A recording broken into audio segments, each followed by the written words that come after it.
Hey everybody, and welcome to Do Not Pass Go. Today we got a super extravaganza. I'm here with my special guest, Jon. Jon, how you doing? I'm good. How are you? Excellent. So why don't you tell the people what we're doing today? So today we have right here a case of Premiere boosters that have never been opened. So that's 6 boxes of Premiere X-Files CCG that's never been opened. This case has never been cracked. Still got the sealing tape on it and everything. Wow. Tape. It's hard to see there with the. I don't really know what this says. It says ship to G. Let's see. EMC Inc. DBA Entertainment. 7321 Gateway Court, Manassas, Virginia. So this originally went to Virginia, to somebody who was a distributor there. So Awesome. That's where it originally went to. So in a box of 6, we're expecting six ultra rares. Yeah. Let's see. There's I think there's 2 per box. Two per box. Okay, so 12 ultra rares. So with any luck, we'll be getting all of them. Yes, with a duplication of 2. I mean, it all depends on what you're looking to get to. I mean, I know me personally, I don't care about the agent ultra rares because the fixed ultra rares do the same thing. So if you're looking to play the game versus collect, the agent ultra rares don't really do much. But the ultra rare cards themselves that only occur as ultra rares, like Deep Throat, X, those cards, they're very, very powerful cards in the game. And if you're looking to play the game, they're very, very useful. And it's absolutely very nice to get those cards. I actually, I think my favorite, other than Deep Throat, which, I mean, if you have one, you have one, right? But my favorite is Counterintelligence Measures. I love that card. It's another like get to ask a question card. So yeah, you saw that early on in the game. A lot of the ultra rare cards were geared towards let's get a question asked. Yeah, let's move this game along. That's right. Yeah. That they were very much geared around that, and cards like X are awesome because absolutely, adversaries in this game and most of it are very geared towards specific types, and so are the cards that negate them. But X negates any adversary, doesn't matter what kind it is, and it only costs 3 to play, so it's a very, very useful card. A good stopper, yeah, absolutely, and it's cheap. That's the other thing. It's such a powerful card that can basically deal with any adversary for only 3. So very helpful. We have Paul with us in the chat, and he asked, where did you find the entire case? So exciting. Yeah, I found this case a long time ago on eBay, back when you could buy stuff like this on eBay for a reasonable amount of money. There was a guy selling it. And he was selling. I looked up his listing. He was selling boxes of Premiere, and he had something like 10 available. And I asked him, I was like, "Hey, how much for whatever?" And he's like, "Well, I've got 4 boxes open that I'm selling eventually, but I've got a case I've never opened. How much for? Would you be interested in the case?" And I was like, "Absolutely. Let's. What do you got to have for the case?" And I think I bought the whole case back then for like $100. Wow. Which, today you're lucky to get a box for $100. It's probably 2 years ago, something like that. It's crazy that how popular the game, like, just even it's had a resurgence just lately. It is. I mean, I'm seeing 10, 13, 61 boxes, the Molder expansion. Yeah, they're going for $150, and I was like, I got 5 of those back here too. I'm like, I'm almost like, do I want to open those, or I just, I've already got everything. Hold on a little bit longer, yeah.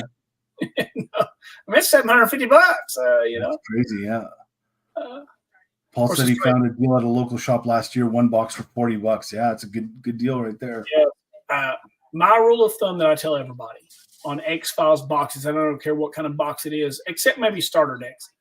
If you can get the box plus shipping $50 or less, buy it. Yeah. Because good luck to you finding it cheaper than that. Yeah. If you go to an Ollie's and luck out, okay, great. But that doesn't happen very often.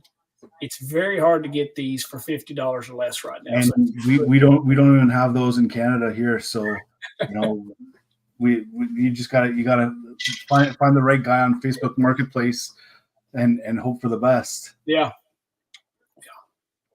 We're fortunate. There's quite a bit of it here, but still, even with that, and I know me, I live in Kentucky, and I lived in Lexington for a long time. That's where Mike Mackey lives, and he did Voyager. He was the guy he owned Voyager from promotions.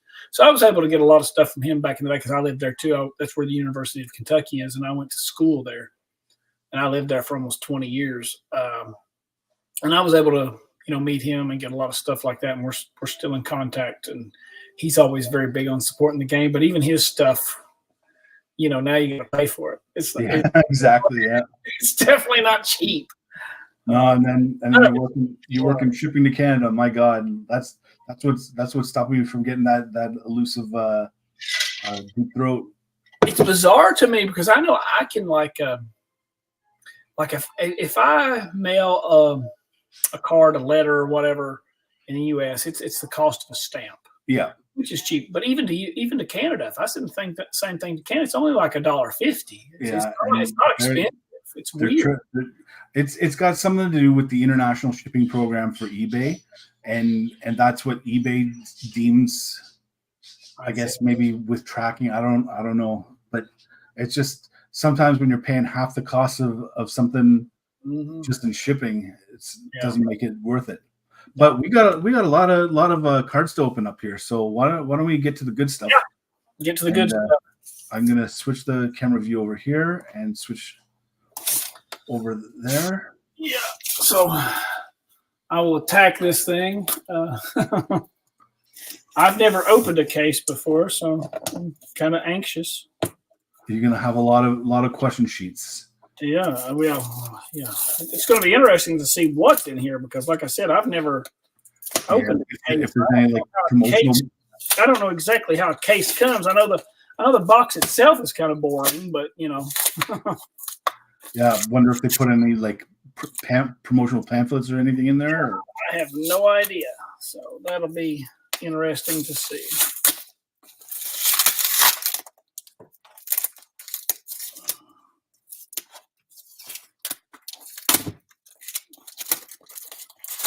There might be retail advert sheets in the case.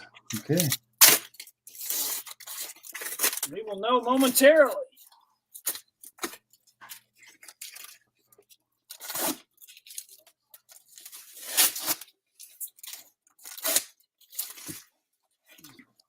They certainly didn't want anybody getting into it. Okay, so there they are. They kind of get just boxes stacked on boxes. There we go. All right, pretty much pristine. Yeah. It's about as good as I've ever seen them come out. They've been in there for 30 years or so. So it's crazy that there's much of this left. Because it's been around so long. It's pretty amazing that stuff still exists. You figured being at the very least in a landfill somewhere, Well, like I mentioned earlier, Mike Mackey, that owned Voyager Promotions, he went to when they discontinued the game, he went to USPC and bought everything they had. It was like a semi-trailer, truckload of stuff. That's and crazy. He got it all. So even a lot of the leftover stuff, he has it. He's had it. So yeah, it's kind of crazy that there's still cases out there. I wonder how much he still has left. I talked to him 2 weeks ago. Okay. And his because I was actually, they have that whatever it is, that museum up in New York, upstate New York, for the X-Files. Okay, yeah. And apparently at one point they had talked to some guys like Mike Perrine about doing a game up there and stuff like that. And he elected to do File Fest instead of up there. But I was kind of like, well, if you guys, I sent him an email. I haven't heard back, but I sent him an email. Are you guys, still interested? And then I reached out to Mike. I was like, to Mike Mackey. I was like, hey man, if they're cool with this and they want to do this, are you interested? And he was kind of like, I'm all about supporting it, but he's like, I don't know how much product I have left. So he still has quite a bit, and it's all for sale on eBay and stuff like that. But it's to the point where he's kind of like, I don't know that I can support a tournament like that anymore. And I think it's mostly because of second edition. Yeah. They made so much Premiere that, there's always – Premiere's probably going to be something we can get hold of for a long time. But the second edition stuff and those cards that are privy only to second edition, they may be hard to get here shortly. So I know he's selling the rares. Mike is selling the rares right now on eBay for about $50. For the set, or for the not for the set, just the set of rares. The set of rares, okay. On the version 2, on the expansion. Yeah. Second edition. Because it's weird. Some of those cards are hard to get hold of. Well, of course, second edition is a lot rarer than Premiere because they just didn't print anywhere near as much. So all of it's rarer. And I'm actually out of second edition booster boxes and starter decks. I don't have any more sealed boxes or of those either. So yeah, they're hard to come by. When I do find them on eBay, there's somebody on eBay right now trying to sell a box of second edition starter decks for $450. I was like, yeah, it's insane. That's a little crazy, but good luck to you. You pull it off. Good job. That's all. That's like Dave from Studio Squim. Mm-hmm. He's got me into the Battlestar Galactica, and looking at the cases of those are $300 and $400 a case, and it's just not ever gonna happen. Yeah. A case. You can make an argument for a case. But no, sorry, case. I meant for a box, right? Like, oh yeah, no, that's kind of. I mean, like I say, it's one of those things. If you want it bad enough, I guess you'll spend the money. Yeah. But a lot, Well, you can. The other thing you can do is just wait and be patient. And I mean, I got this box like that, and ended up coming with 2 complete sets of cards and like a complete set of the foil cards with it. So like, I mean, it's patience. Absolutely. I was able to pick up some of these, and this has been in our Discord discussions here lately. Let's see if we can get it up there. It's hard. Let me try this one instead. That's the deny everything. That is, generically speaking, it is the counter to Deep Throat. I was able to buy. How many of those did I buy? I bought a bunch of them. I mean, they're on eBay for like $45, $50 a card. Yeah. And I was able to buy them. I think I bought them probably about $8 a card. Bought a stack of them. Bought like 20. Wow. Yeah. So I was able to come into those pretty cheap. That's why they're kind of the go-to giveaway. Because I was able to get them at a good deal, and they're a desirable card. But you seem to have a lot of the No One So Paranoids too.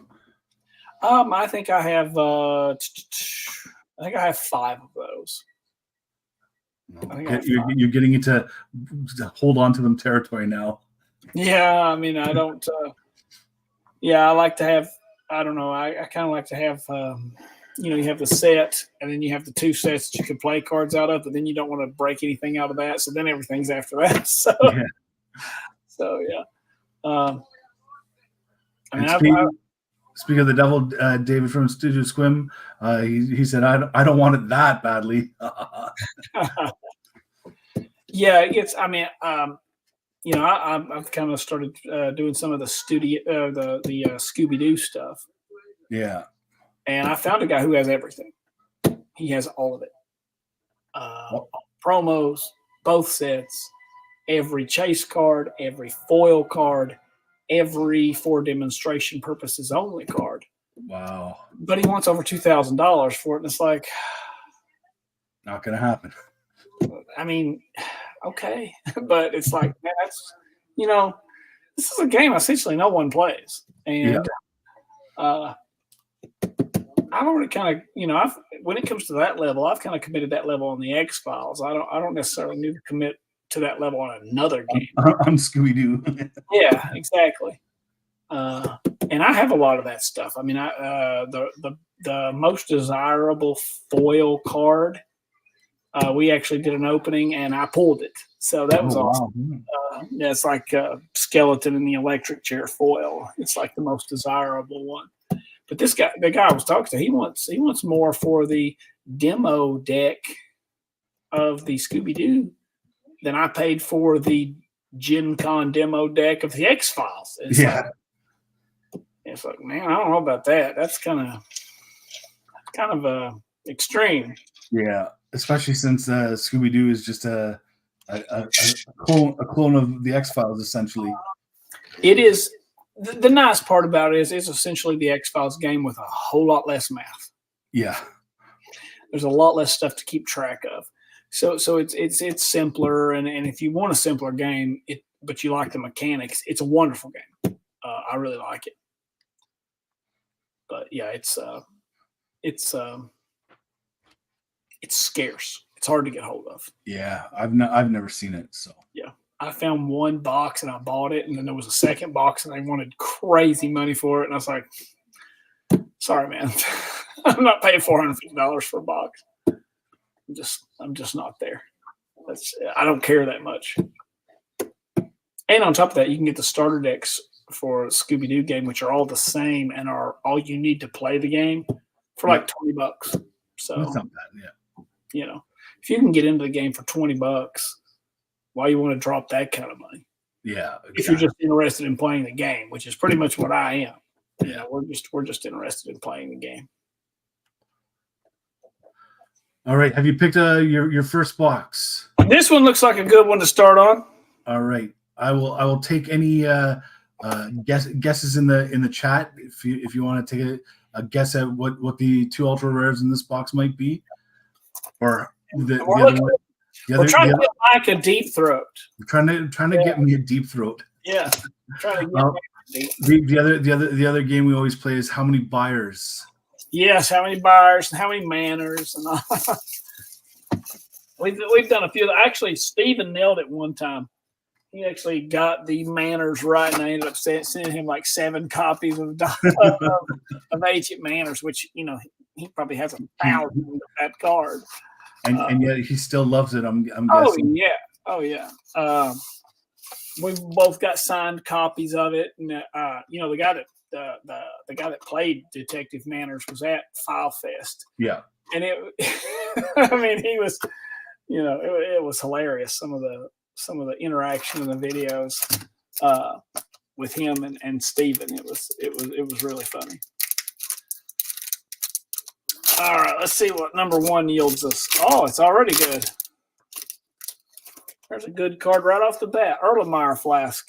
That's not too shabby.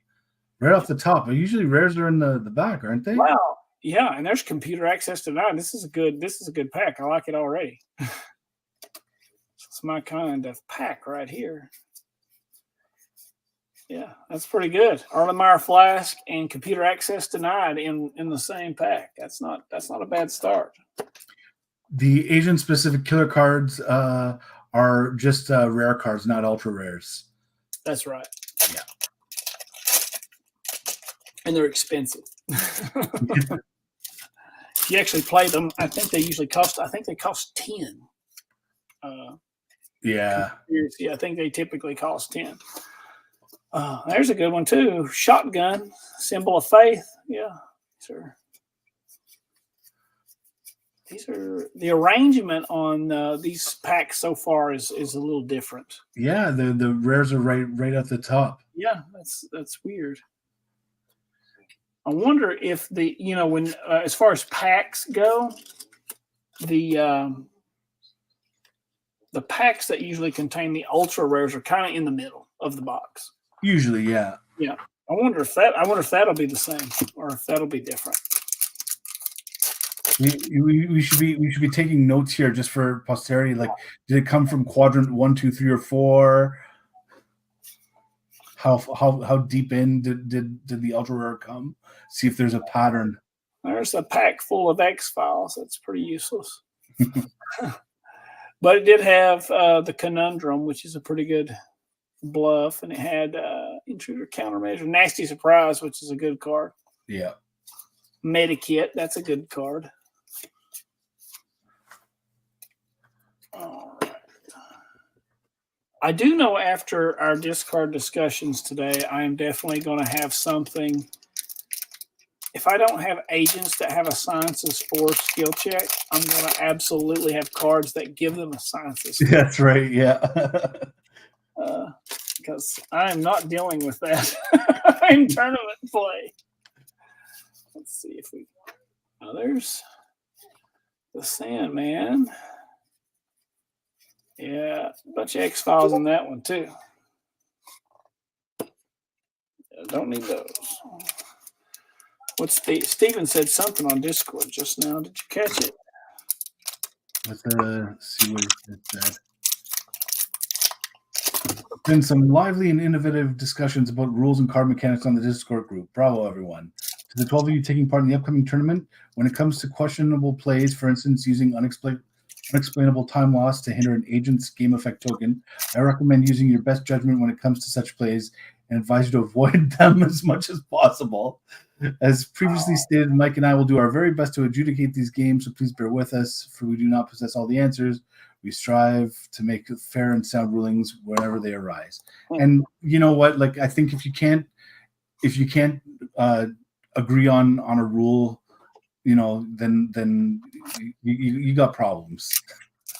If it's that important to you to win a 30-year-old card game, even in a tournament setting, you got some issues. Yeah, well, and too, I mean, some of us, like with File Fest and stuff like that, some of us have the advantage of actually meeting the people that wrote the game. Yeah. So we kind of, we've asked them questions, and we kind of have some of us know some of the intent behind these cards, and obviously the intent doesn't necessarily, transfer into how the cards themselves are written. But I actually know that the card Deep Throat was intended to be kind of a card that moves the game along. It's like, okay, everybody's stuff's getting negated. They can't investigate a site. Let's ask them. And in the spirit of always having a card that can negate a card, Deny Everything was created for that very purpose.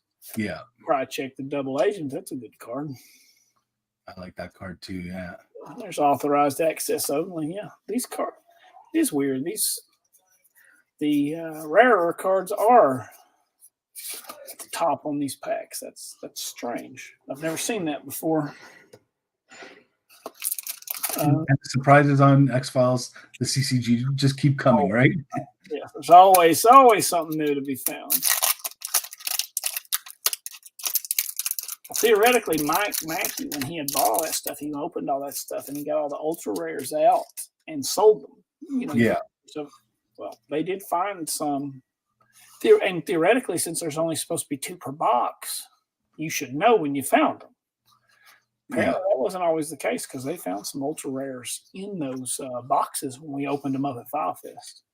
Well, and I think that's the thing too, right? There's still the chance of like card processing errors, and I don't know how it is that they ended up with 2 per box. There must have been like a stack of ultra rare like packs, and then they just kind of distribute them in the box. But if it's human packing the boxes, there's bound to be errors in there. Yep, there were humans packing the boxes. They actually had some of the boxes, some of the things that were used to do it were magic boxes. Oh yeah. Actually said, whatever, black mana or something like that on the boxes, on those things that were used to separate the stuff. So it was interesting. It was I know on Mike and Matt's X-Files CCG channel, they've got an interview with Mike Mackey on there that's very interesting, where you really get to hear about some of that stuff, some of the inner workings, because he got to go up there and see it, and got to get all that stuff and bring it back. So he got a really good understanding of how it all worked.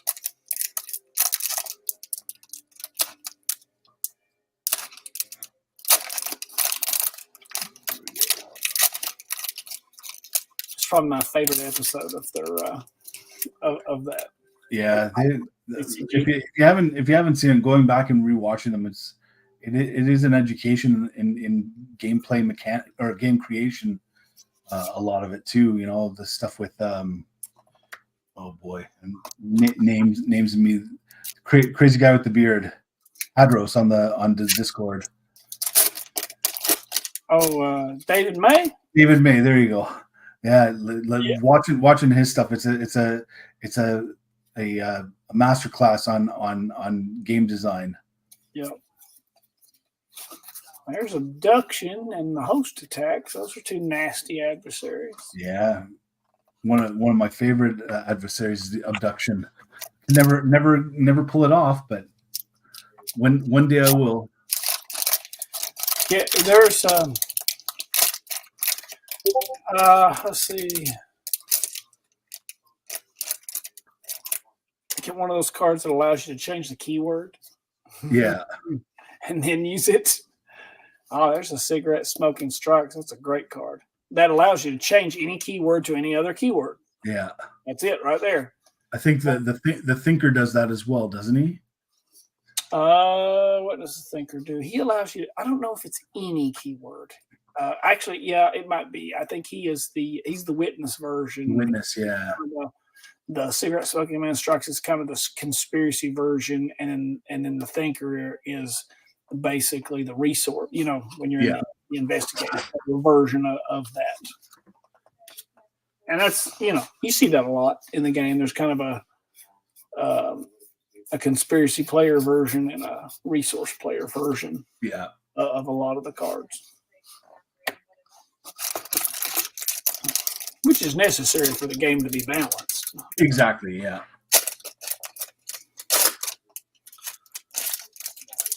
All right. Hack into government files.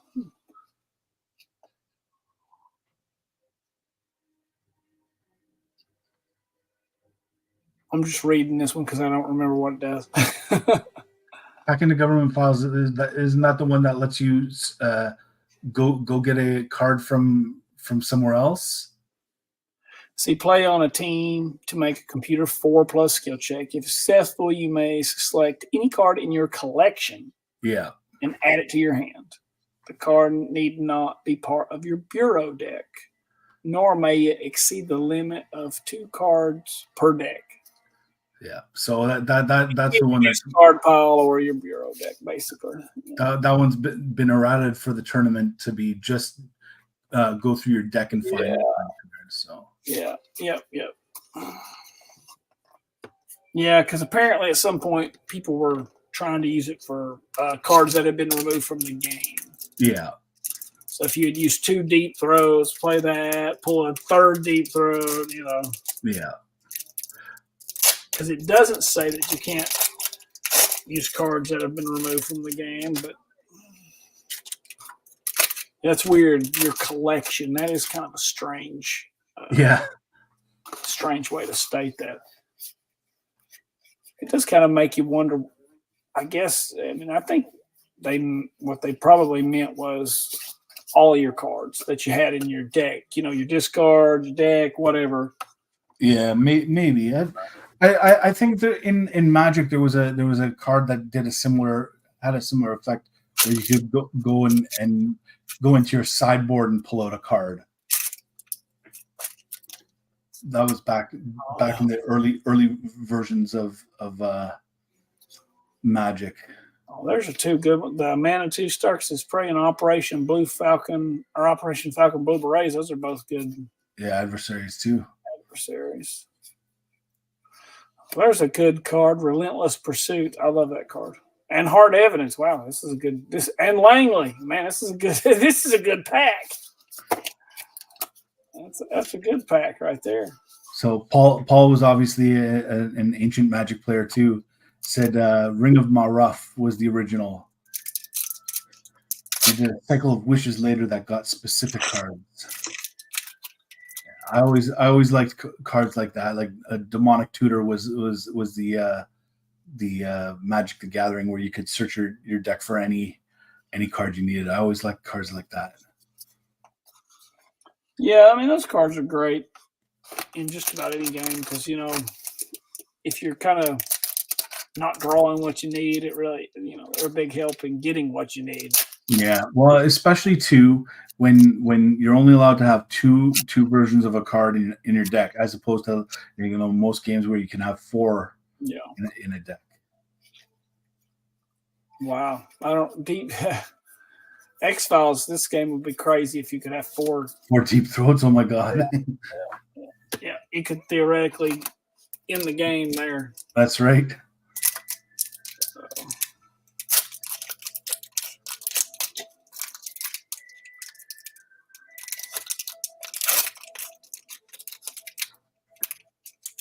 Let's see what there's Samantha Mulder. And Michelle Gennaro. That card, I see it very rarely. It's not. I mean, it's not like an ultra rare card or anything. It's a rare card. Yeah. But it seems like I never see it. And what's the effect on that card? It adds 1 to your resource pool every time a keyword, computer, or bureaucracy card. Okay. Yeah. It's one of those Steven cards.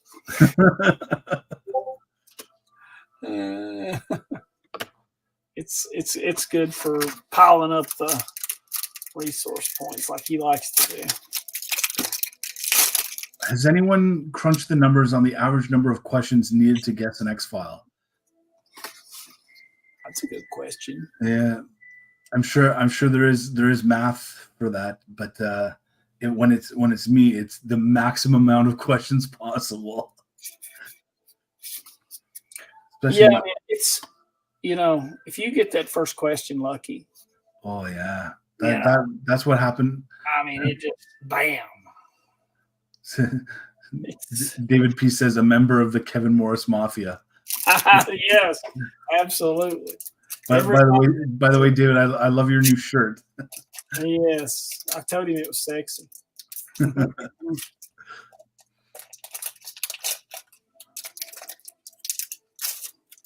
Kevin, I'm going to have Kevin Morris in my in my deck on for the tournament just because. Oh, there's one of the killer cards. Agent Lamona dies in fatal elevator accident. Yeah, that's a great episode too. Yeah, it is a good one.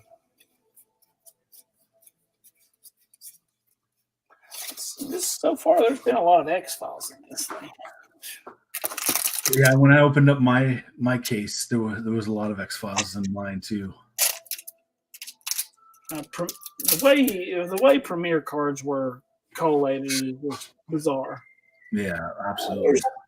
There's Alien Experimentation. That's a good card. And I got any one keyword event card. That's a good one. And there's Grid Pattern Search. There's 2 good ones. Massive Internal Damage. That's a good combat card. That can lead. That card can lead to being a killer card. Steven's just joined us, and he says, "Is that a bird's eye cam mounted on your ceiling fan, Jonathan?" Let's see. I wonder if I can show him what it is. I just couldn't get the camera. I just couldn't get the phone any lower. I could hang it from a string, maybe. Yeah, we were having a little bit of camera issues getting set up, and the lighting's better though, Steven.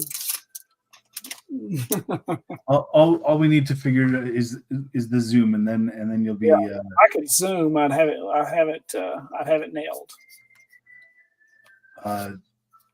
Chasing the Dragon has asked, any hits so far? Not yet. We're waiting on our first buyers. I think, we haven't seen buyers.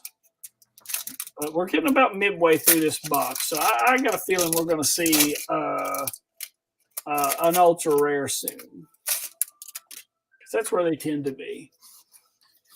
There's Basic Maneuvers and a Friend in the FBI. Those are good ones. Good, useful cards. Absolutely. Okay. Friend in the FBI. That's a staple. Any suggestions for mounting 2 cameras for the tournament? Well, the way we usually have it set up is there's the webcam, which is this one right here, and then for me, I have on my desk one of these camera arm things with the cell phone holder. And I just put my cell phone up there and have the top down. I do the same. My cell phone's usually just not mounted so far above me, and shows the top of my head. But because it's not so important that you be able to see exactly what I'm doing today, I'm not too worried about it. And any good cards you could show to the face cam. There's Agent Jack Willis shot to death in bank robbery, so another killer card. 2 killer cards so far. Let's see. Got Hard Evidence and Relentless Pursuit. Langley, that's a pretty good pack right there. Also had Assigned to the X-Files. Yeah, that's a pretty good pack. That one has been pretty decent one to have.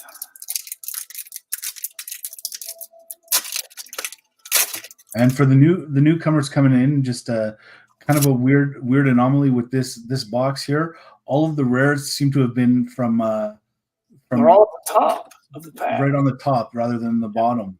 And here's a warning from the LOA and Overwhelming Force. They're right at the top, and then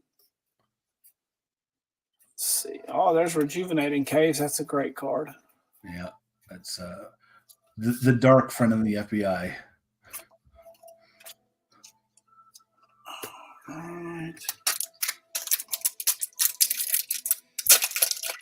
So you think we'll see much out of killer cards during the tournament? I think that'd be awesome. It would be. I just wonder if it's a doable thing. Well, you know what? They're so agent specific. That's the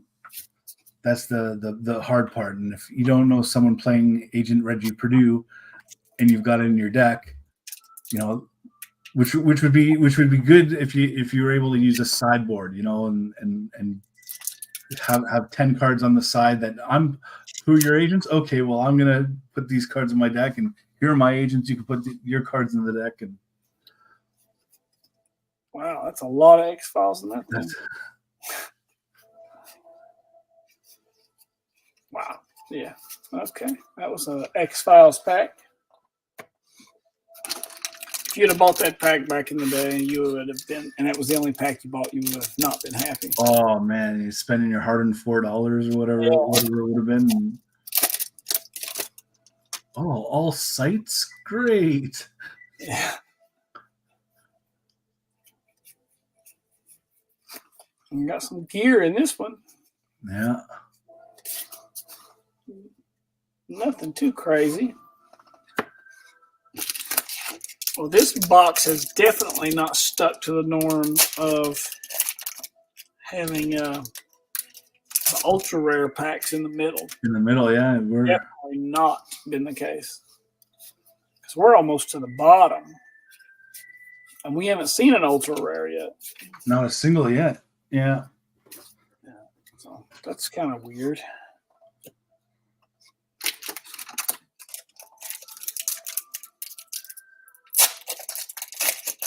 We should be seeing them pretty soon, though, because, we're running out of options. There's a message from the stars.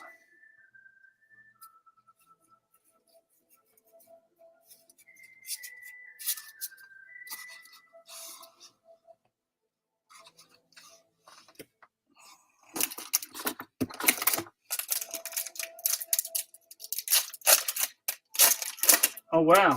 There's another killer card. That's the Agent Reggie Purdue found strangled. So that's 3 of the. And there's Frohickey finally. So there's 3 of the killer cards.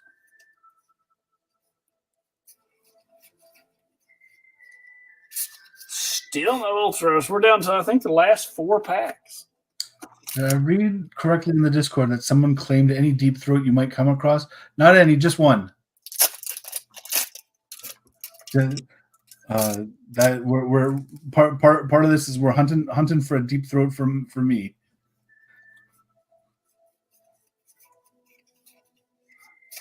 Still no ultra rares. 3 packs left? 3. Yeah. Oh, wow. Maybe I found the freak boxes. Yeah, the skunk box. Wow.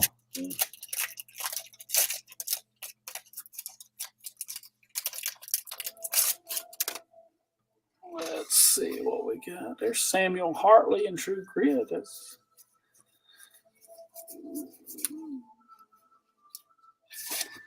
Well, theoretically, these next 2 should have ultras. Should have them. Yeah, they should. Here's hoping. And if they don't, that's weird. Yeah, and there's no one we can complain to anymore. Exactly. There's cell phone. Wow. Nothing. No ultra rares. Unless I've missed them somehow. Let's try the last one. That would be very strange. That or somebody made a huge amount of effort to cheat me on these. Re-shunk wrap them all and Exactly. There's Dark Forces Alone and Unexplainable Time Loss. Wow, this box was a skunker.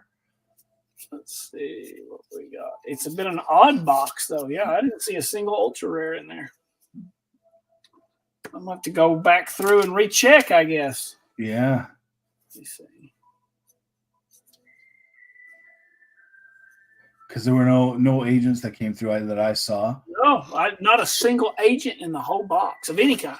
Yeah. Wow, that's weird. And then unless like maybe when you were doing some of the rares that were coming up, maybe you skipped like a, I don't know, counterintelligence measures or something, but you would have known. Yeah, I think just having fooled with it so much, I probably would have caught it. I'd be surprised that I'd miss it. The dangers of buying sealed products out of print for 30 years. Yes, there you go. That we know were collated in bizarre ways. maybe you'll be lucky and hit four in this box. Well, I know that, like I said, Mike Mackey, he opened those knowing that there were 2 in each box, and he still found some in some of the boxes that they had at File Fest, which means they were not, there was some variation. So it's definitely not perfect. They definitely didn't do it perfectly, which I can now attest to for sure. Yeah, well, those ones were just sealed with the rare coming up first. Yeah, that was strange. Let's see what these look like.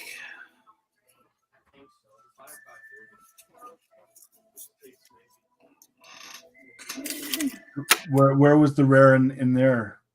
Back at the front again? The first 2 were Red Tape and Eve 7. I didn't see anything particular, nothing here that was. Let's see.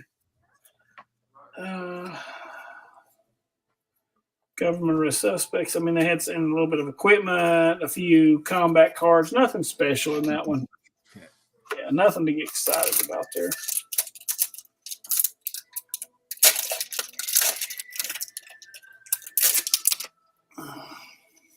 Oh, wow.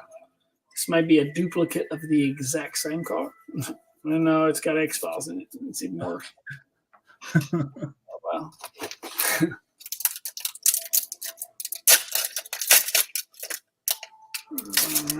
There's hacking to government files and blackmail. A bunch of X-Files again.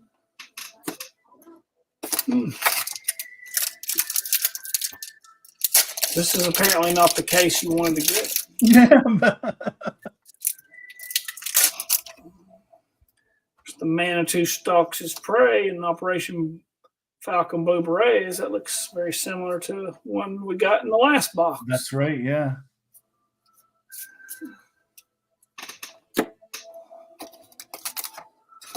Is Dana Scully abducting still floating around the United States Postal Service in the upper Midwest with my name on it? You never did end up getting that Dana Scully abducted then, eh? Wow, that's a pack of almost all. It's all bluffs, except for 2 events. It's kind of interesting.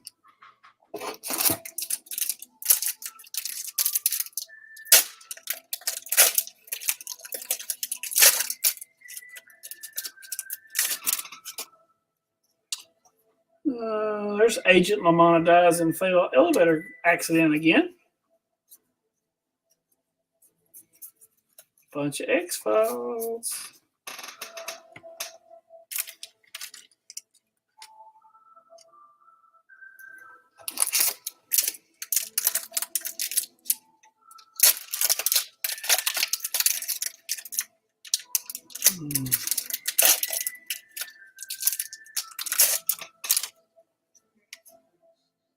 Wow, Agent Lamont dies again.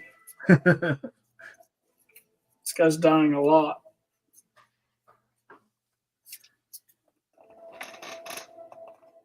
I think that was an exact copy of the same pack. This box or this case is the X-Files right here. This is not good. First Kiss of the Vampire. That's, you know, if you can ever use it, if you ever want to pay 10 for one, it's pretty stout card to use. Yeah. Hey Jonathan, I'm putting together a cube. If I don't have enough personal stack to fill it out, I might hit you up for some of your extra Premiere. I'd say you won't have a problem.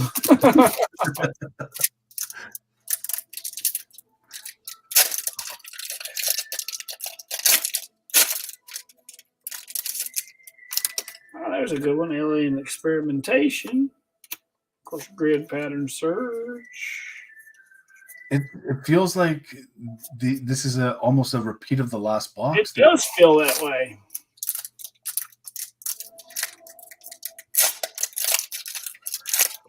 Of all the agents with a dedicated killer card, which do you think folks are most likely to play? Agent Weiss?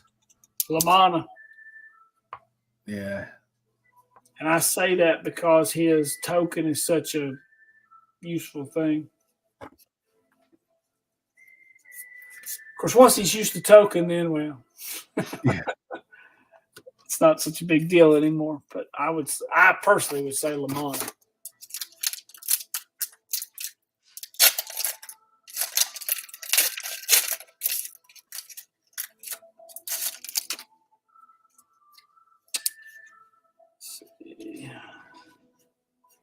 What was the second card there?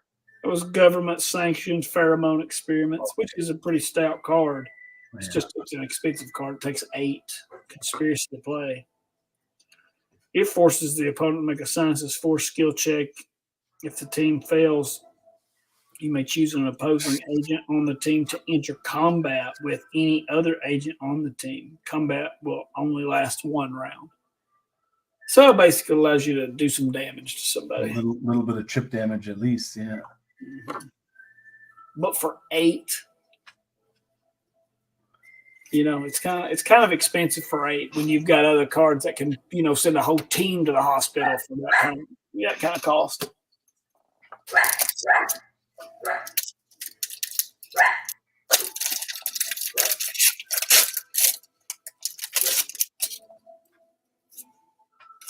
Oh wow, this looks like a copy of the same pack. Coalition is not good.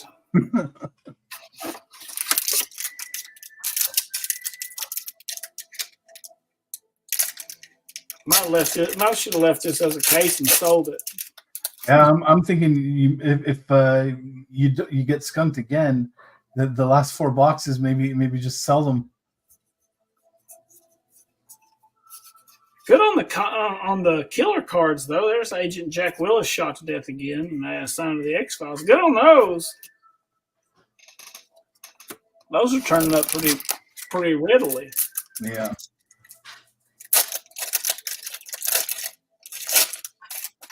Oh wow! And there's another one. There's Agent Dredgy Purdue Strangled and Frohickey. Brad Wilczek.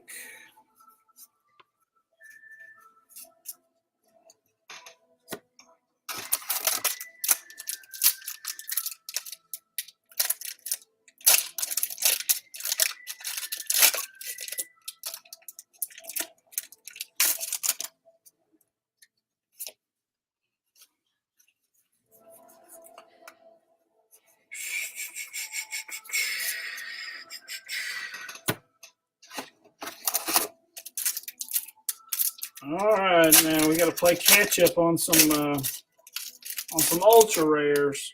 Come on now. It's weird. This does seem like almost a copy from the other box, though. Yeah, when you called out some of those combinations, I was like, well, that's what it was in the first one. It is strange.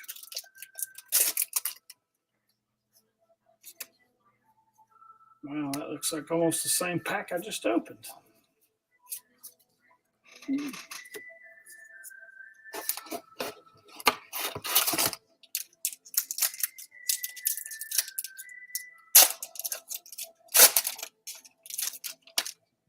There's the cell phone. Message from the Stars. I think those two came together. Absolutely, yeah. And a whole bunch of X-Files. Oh, it's brutal.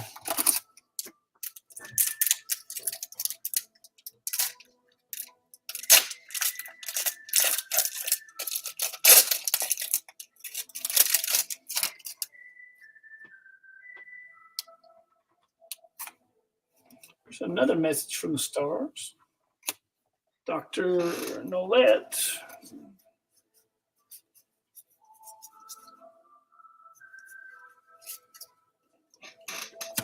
What is it? Not the one side. Yeah, if I don't pull any ultra rares, this gets to be like a special edition, only not a good one. It's like the special edition where stuff was not good.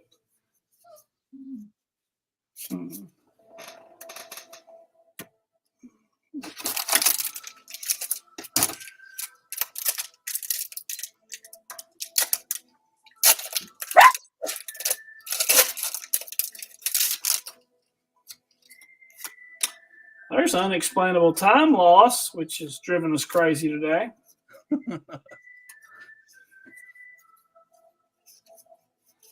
You know I'm going to have 2 copies of that card in my deck just because.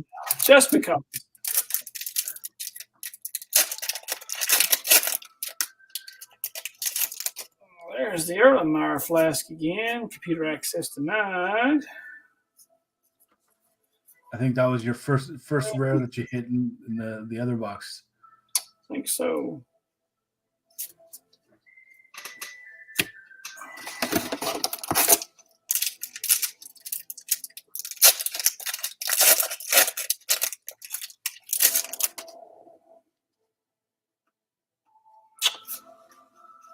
All right, come on. Let's get some ultra rares.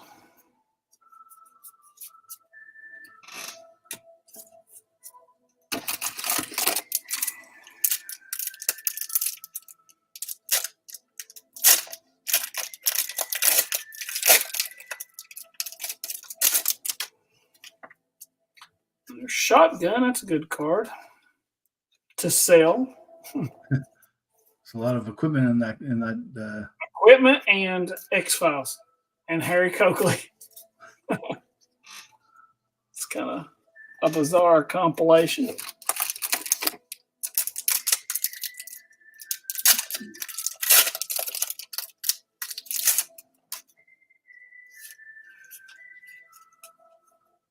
Oh, finally. Oh, finally. Tanner chooses a side. There we are. There's number one. Skinner chooses a side. That's number one of what should be number three. I know something weird might happen. Maybe there's like 2 ultra rares in one pack. That'd be crazy.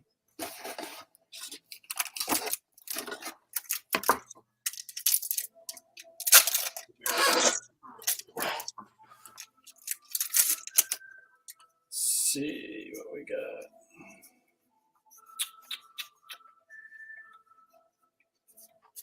Well, there's a Bill Mulder. Another card we couldn't quite figure out. At least the secondary part of it. Uh-oh. Kevin Morris Mafia is in effect. Kevin Morris Mafia. Kristen Kyler. That's part of the Kevin Morris Mafia. Yeah. She's one of those.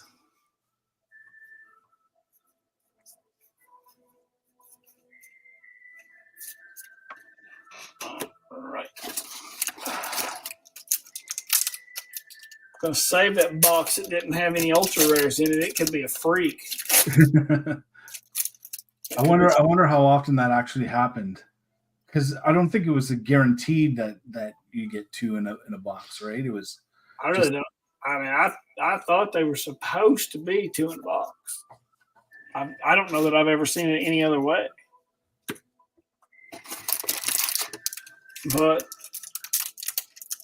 I think I've heard of the rare occasion where maybe more than that occurred. I don't know that I've ever heard of less than that. And I don't know. I know I've never heard of none in the box. Well, you have now. I'm certain of that. First time for everything. Yeah, that was definitely the first time.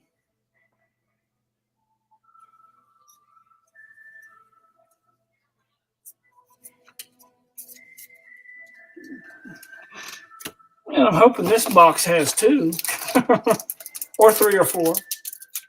We don't have much left of it. I think there's I've got this pack and 6 more. Okay.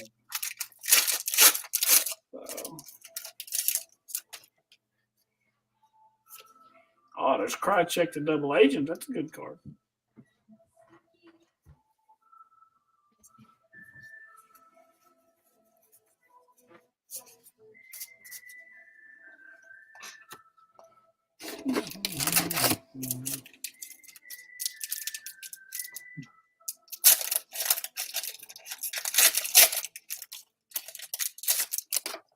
Okay.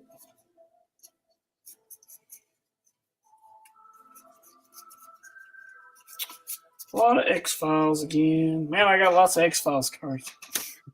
I'm going to go online and start selling sets of X-Files. That's right. Super rare. Oh, there's Alien Bounty Hunter. That's another good one. Yeah, that's a good way to spend 12. There's Alien Harvester banned. Or kind of unofficially banned.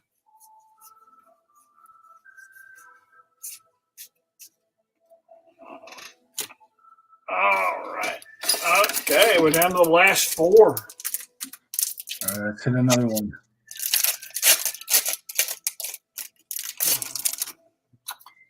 Abduction, host attacks. Again, those 2 came together in the last box. Yeah.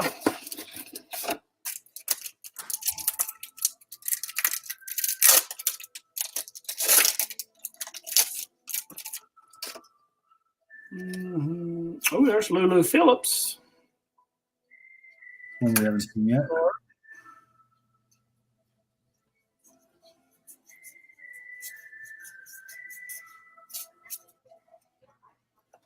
Oh, come on. Only 2 packs left. I need more than 1 ultra rare. Come on now. I need more than each of these packs to make up for at least that'll get us close to making up for the last box. And if you bought that last box, you'd be mad. Oh, yeah, absolutely. They're shutting down the X-Files.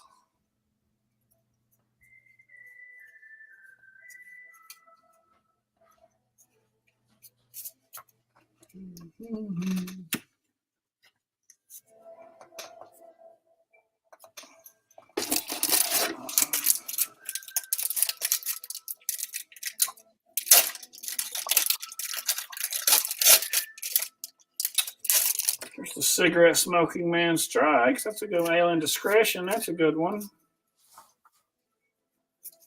And a bunch of X-Files. That's it. That's it. That's it. That's all over that box. So far 2 boxes and 1 ultra rare. I feel like I've been cheated. It does feel that way a little bit, doesn't it? It does. I was expecting to hopefully get a whole set of ultra rares. Now I'm wondering if if we'll see them all. You know what's bizarre? Not a single agent card so far. Not one. Well, there's no agents in the premier starters. Well, not the fixed. Or in the premier boosters. Not right? The fixed ones. Not the fixed ones. Well, no, that's not entirely true. The non-ultra rare agents can still appear in the boosters. Like if there was in the boosters, if there's an ultra rare version, only the ultra rares appear, but the non-ultra rares can still be in the boosters. I've pulled them before. Okay, I've never seen that. So, but then I'm guessing that you've opened more boxes than I have. Hopefully, you've had better luck.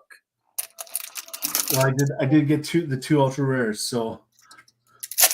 I've opened 2 boxes and got 1 ultra rare at this point, man. That's not good. I'm hoping they make up for it somewhere at some point. Yeah, it'd be nice. This is box number 3. After we get through this, I'm only halfway through it.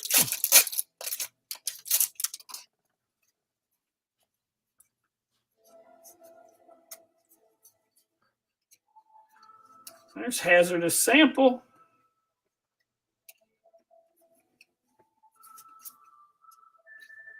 Hazardous Sample's not an ultra rare, but it was in here like an ultra rare. It was turned upside down. That's weird. I think it's a rare, but it's not an ultra rare. No.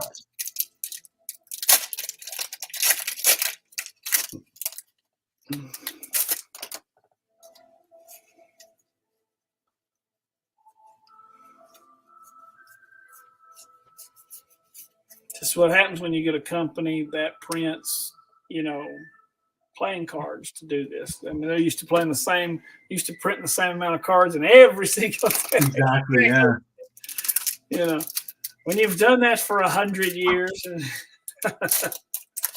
try to give them something different, it just doesn't work out.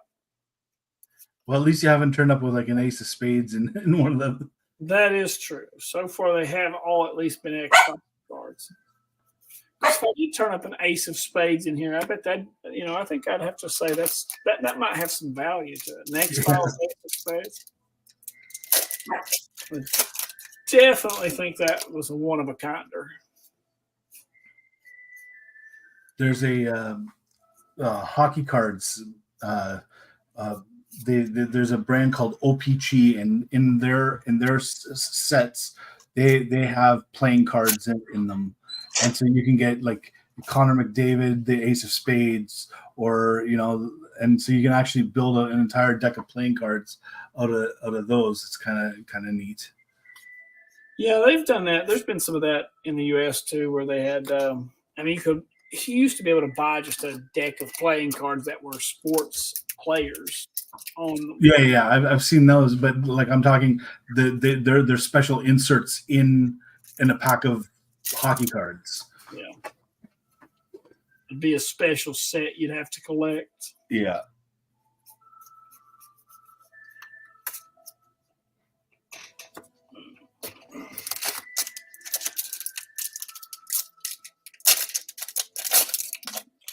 is like the saddest case ever. Look, and lucky me, I found it. One ultra rare. Skinner chooses a side. And it's not even an ultra rare anybody wants.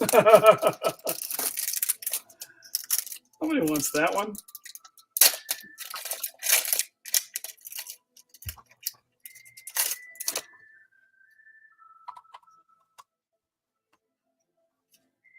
Agent Weiss killed by unknown toxin. There's another killer card. It's been a good deck for killing people, or a good case for killing people.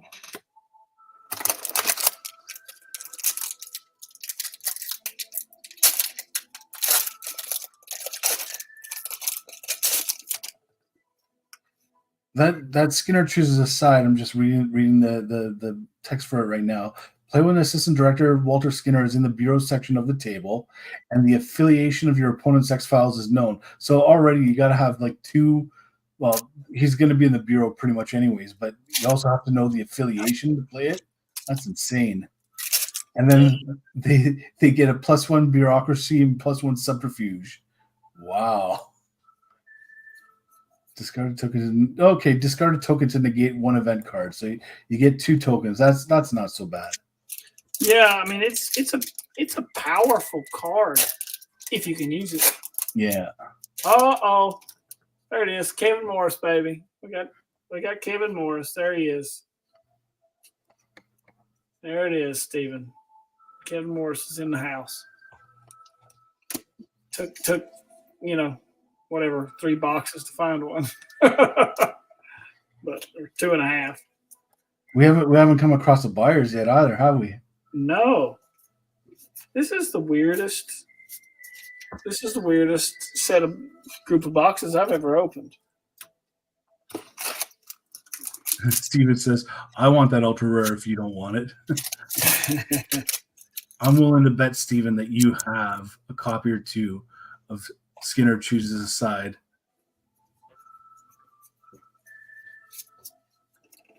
You know it does.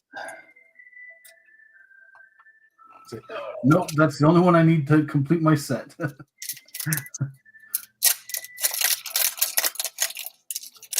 he say that jokingly? No. And that's what I'm saying, jokingly. The guy has a pewter card, one of the rarest things you can get. I'm pretty sure he's got Skinner chooses a side. I'll tell you what, I'll trade you all my Skinner chooses a side for that pewter.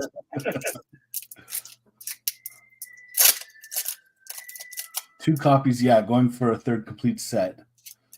I'll trade you several complete sets of a bunch of Kevin Morris pops up again. I wonder if this is the same pack over. There's improved channels. That's a pretty good card. I like improved channels. It allows you to keep 10 cards in your hand instead of 7, which is nice. It's handy.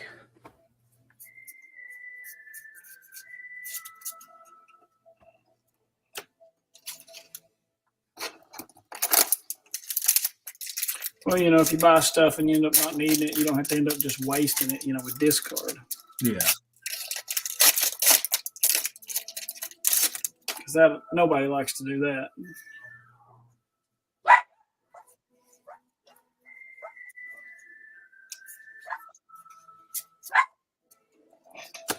All right.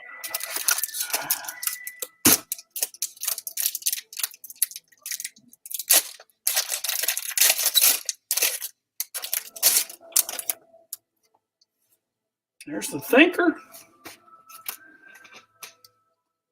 And you're right, he does, and the Thinker does change any one keyword to any other keyword on a card played by your opponent. So Steven says the pewter's alone. Sorry. No stack of Skinner chooses a side for you then.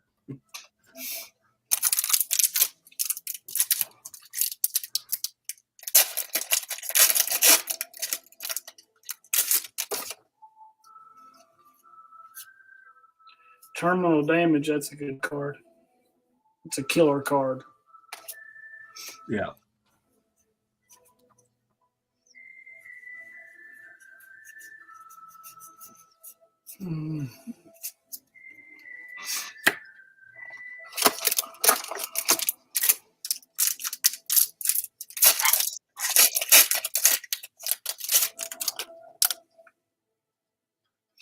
Part of the Mafia, Dr. Osborne. Adds 1 to your resource pool every time a keyword government or medical card is played. It's part of the Kevin Morris Mafia.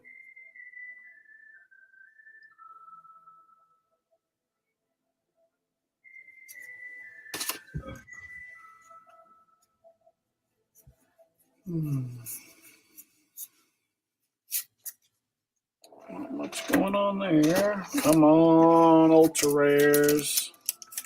So after this box, I'm going to run upstairs and quickly help my wife prepare some dinner. But if you want to keep going, it'll take me like 10 minutes, if at the most. I just want to make sure that I'm helping out. No, it's no problem. We can take a break and all that and come back or whatever. That's fine. Right. I can take a break too. Yeah. While I get mad and throw all this trash away. That's right. Yeah. Because, I'm getting gypped here. Get a case for 1 ultra rare.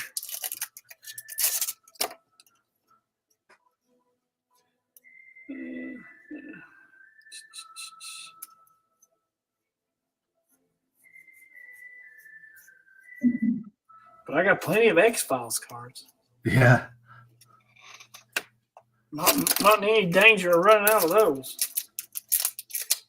It almost makes you wonder why they even did those. Why not just have the X-Files, the 41 X-Files, and you just pick one? Yeah, but then you would need to know what they're for. Well, it's all on here. But it's all on here. Yes, so yeah, it is all on there, right? Yeah. It's kind of, I don't know, kind of makes you wonder why they, bothered to make cards of them.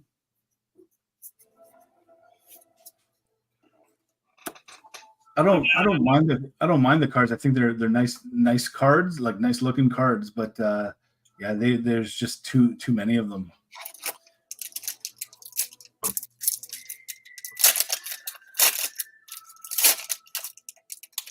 It would have almost been better if they were only available in the starter decks. Yeah. Wow.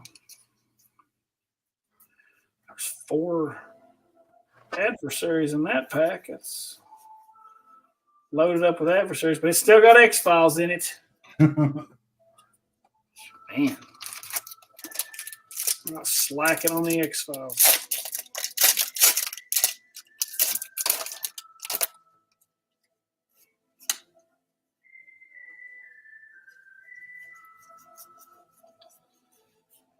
Okay.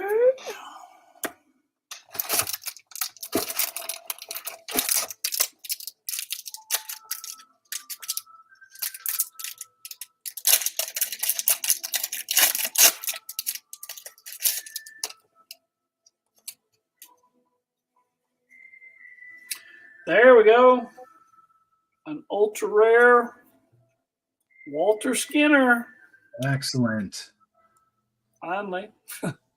Now you can make a deck out of it because you've got the Skinner side and this is a Skinner case. Apparently, it's ultra rare Skinner and Skinner chooses a side. Apparently, this is a very Skinner leaning group here. Skinner centric. Yeah, absolutely.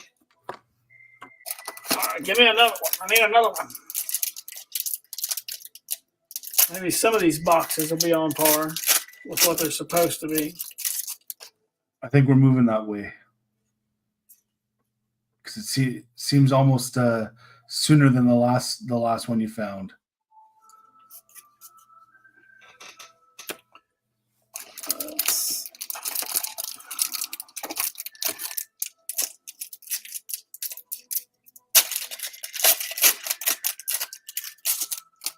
Now, do you believe in the theory that you were able to tell what the ultra rare was just by looking at the pack? I've never been able to do that. I've tried.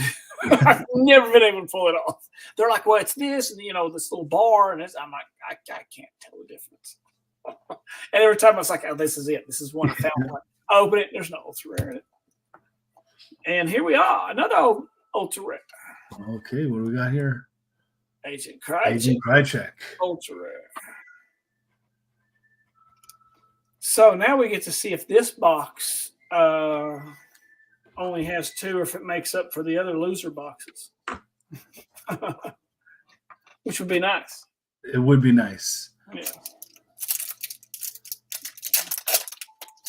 It would also be kind of a freak of nature.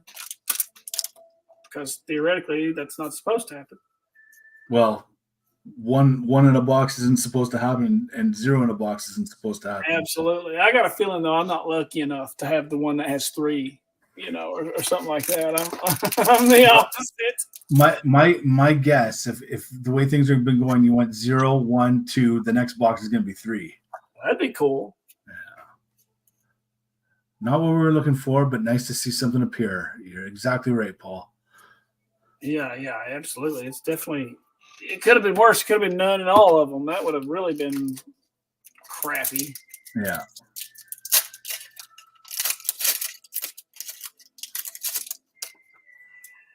Let's see.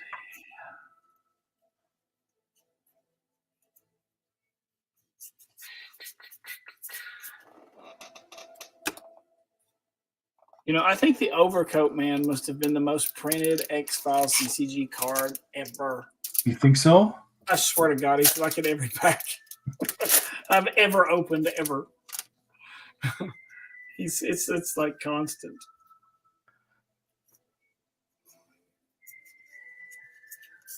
You would have thought the way people carry on, it would have been buyers, but this is we what haven't seen a buyers yet. It's hilarious. Box number 3, no buyers.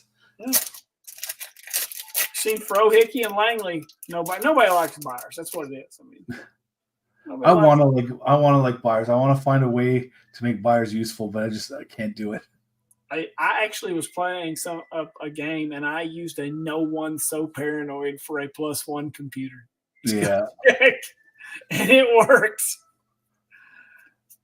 So, not even the real buyers. I had to use the expensive buyers. That's right, the expensive buyers. Yes. I think I'm the only person to ever use a No One So Paranoid in that way. Well, that's what it's there for, though. That's true.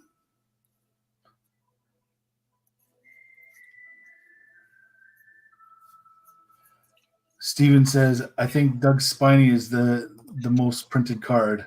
That was in there a lot, too. I'm not going to argue with that.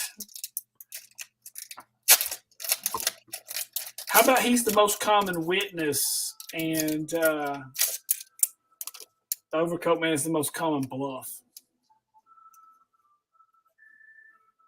To break it down a little bit. What's the card called? It's the one with the cigarette butts. Is that bluff? Cigarette butts. Yeah, that one comes up a lot too. It's actually useful too. It's actually a useful bluff. That's extremely common.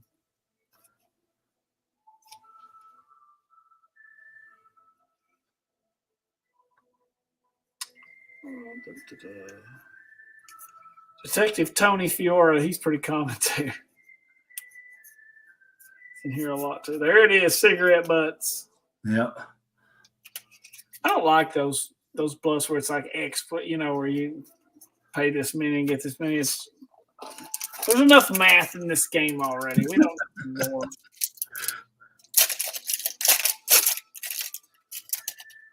Kristen Kyler. There she is again.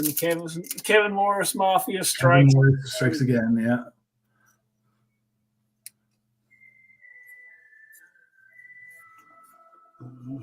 Langley. All right, well, that's it for that box. So that's halfway through. So if you want, we can take that.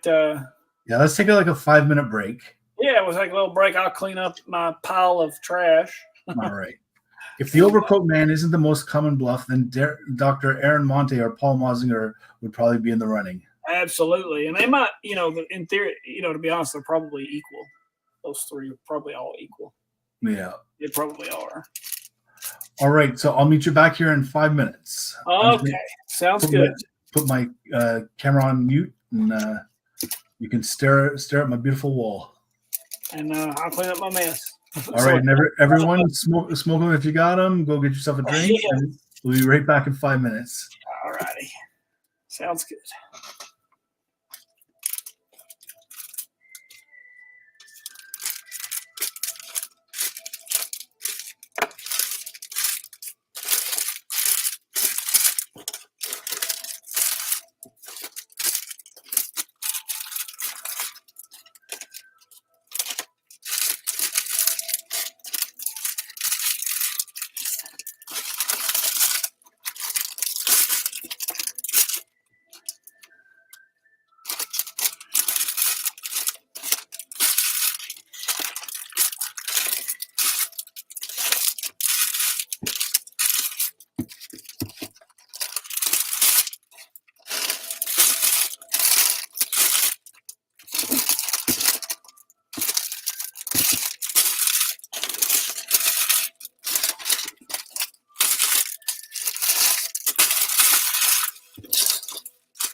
Oh, that's weird.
That seems weird.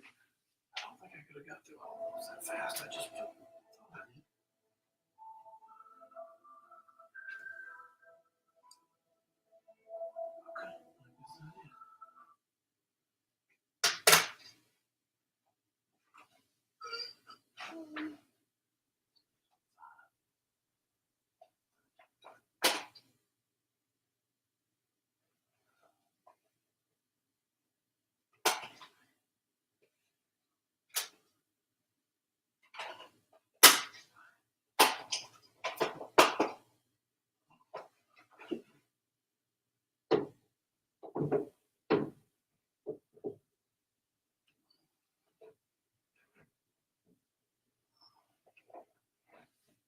Okay.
Oh, well, my wire is in the way. Nice.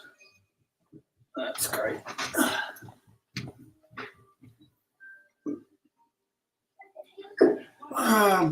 Attempting to create the light I need and the angle I need, but I can't. It's been headache, and the wire's in the shot, so I'm moving it. Let's see. I'm opening the case. I've gone through 3 boxes, and I've only got 3 alternators. Should have 6. It's bizarre. I'm back. I'm back. Excellent. So all cleaned up, ready for the next 3. We are. Oh, I have brought some. My son is going to bring it up here, Isaiah. Let's show him what we got. Show him some cool stuff that you got. So we got some really cool signed stuff that he got from File Fest. I think he actually has more signed cards than I do. That's awesome. Yeah. What's your favorite signed card that you have? Let's see if I can flip it over to this one. I'll see if I can show these. Yeah. Let's see if I can get my head around it. Yeah, they're hard to see on the page. The one right in the middle, that's a nice autograph right there. Pat something? Yeah. That's the guy who played Scully's brother.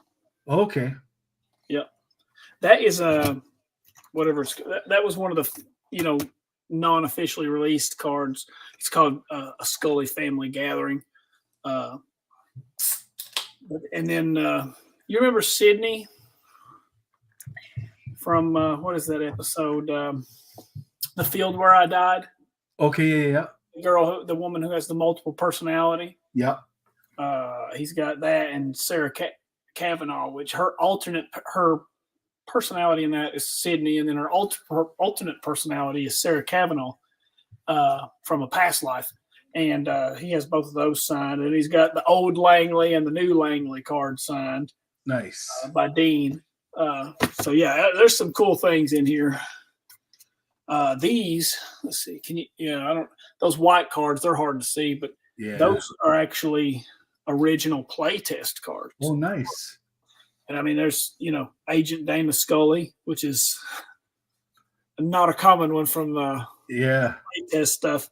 Yeah, he's got some good. When we played that tournament, he actually took second place. Wow, good for you. This little monster I've taught him how to play some X-Files, maybe better than me. I lose all the time, but he wins. What did he take home for second place in the tournament? Let's see. He took a lot of those. We had.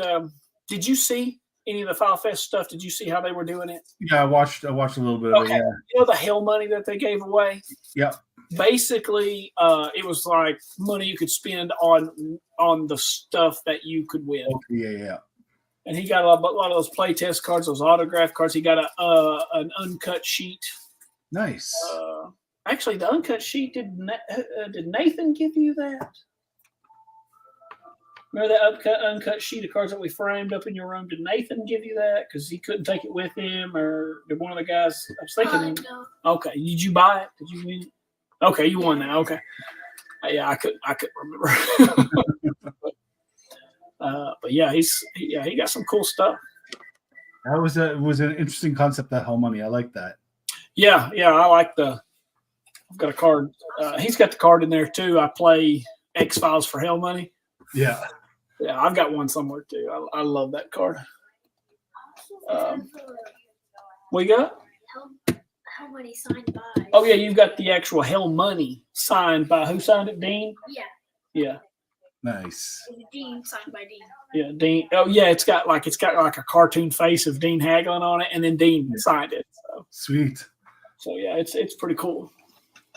Of course, no one can compete with Dax's autograph collection. That's crazy. His autograph collection is insane. I wonder how he gets most of it. It must be like through the mail, right? Like I don't know. I mean, he was at File Fest, so and he went and saw everybody, and got them to sign it. So That's pricey though. it is. Well, we paid for him to go. All those playtest cards that my son has, I've got quite a few of them too. I just didn't win them. I bought them. And they had the guys. It was Mike Perrine. He was like, "Hey guys, let's get Dax over here," because it costs a lot of money to fly over for that. So it's like, "Hey, basically, I let everybody buy what they wanted, and then I asked Mike. I was like, "Hey, Mike, when everybody gets, bought what they want, I'll buy everything else."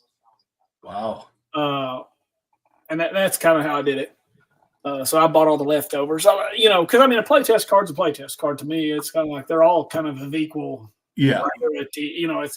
But it's like we're not even buying. It's not like we're buying it for the collectability. Even it's just right. Doing it so Dax can come. So that worked out good.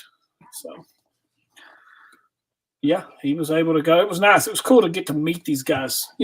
Yeah, you see them. Nathan and Steven and Mike. I get to meet these guys we see online all the time, but got to meet them in person, which was cool.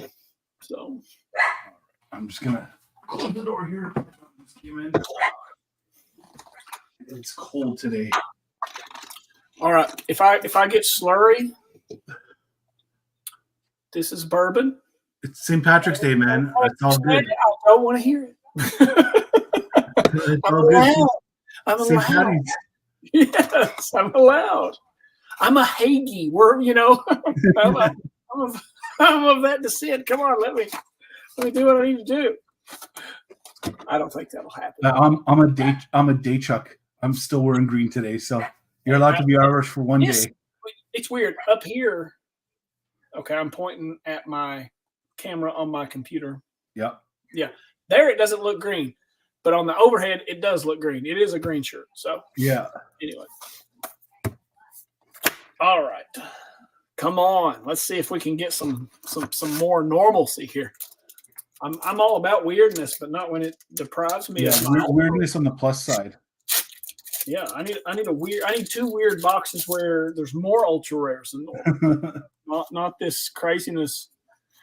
I think that's the first time I've seen Peter Tanaka. Or sinus cavity implant. That's a good sign. Yeah, I like that one. Yeah, sinus cavity implant is a hassle to get rid of. Yeah. If you get that thing stuck in your nose. A lot of people don't play healing cards in their hands. Yeah. Or in their deck. So if you don't play a healing card, you're kind of stuck with that thing.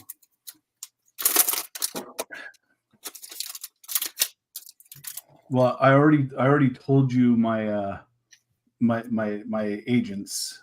I'm not going to leak it out live here, but I have put a lot of healing stuff into my deck, kind of as a caution. Yeah, it's it's kind of one of those things. I almost wish we did know more because then you could build curtailed decks. So what ends up happening is since nobody knows anything, they build decks to win quickly. Yeah. That's kind of because what else can you do? You don't know what agents, you don't know that and this, so it's kind of hard. I guess theoretically you could stick all the killer cards in there, and if you don't use them, you discard them, fine. But you're still eating up deck space. So, and I know me in this particular deal, I'm trying to keep it at 100 cards. Yeah. Oh, I'm at 70 right now, I think. And I could easily do 130 cards, which is too many. That's too many for any play. I'm a purist, and I feel weird having over 60 cards right now. So I had a deck, and I did put together a deck that was the minimum 60. I did put one together, but just knowing how this game goes, yeah, there's a lot of those cards in there that I've got doubled. A lot of the cards, when I say I've got that many cards, but it's because I've got two of almost all of them. Right. I'd either have to go away from two of a lot of staple cards or, or I just know just because I've played it and seen it enough, it'll get smoked. Otherwise, I don't put some of these other cards in there because I've just been around it long enough. Plus, we've basically eliminated speed decks. Now, I will say this, and I just know this because I just wanted to see if I could do it. Speed decks obviously are to ask the most questions the fastest, but even under the rules we currently have, where you can only investigate 2 sites per turn, even under those rules, you could theoretically, I know just me from what I put together, you'd have to of course draw the right cards and the person you're playing, you'd have to successfully investigate both sites, and you'd have to not have anything negated. But it's theoretically possible, even in this setup, to ask 4 questions in 1 turn. And I just know that just from going through, the stuff with what I have. Now, the likelihood of that is not likely. Everybody that's getting in this tournament knows how to play. So there's going to be stuff getting stopped. But, theoretically, it's possible.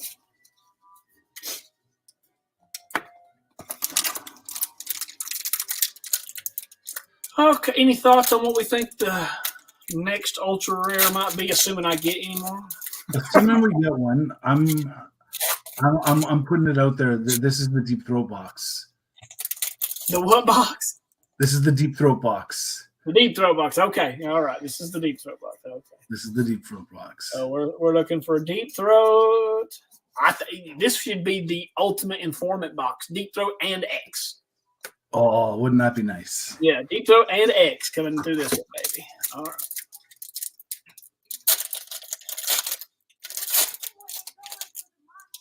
Deep Throat next. It's likely to be the Lone Gunman and the Scully ultra rare.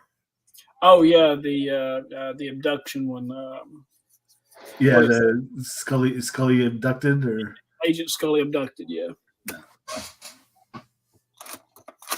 Yes, Stephen, we know you're watching, and we know you're like, how can you possibly not know that? Yeah, we know. We don't have the encyclopedic knowledge. If it were about a pacemaker, I could do that.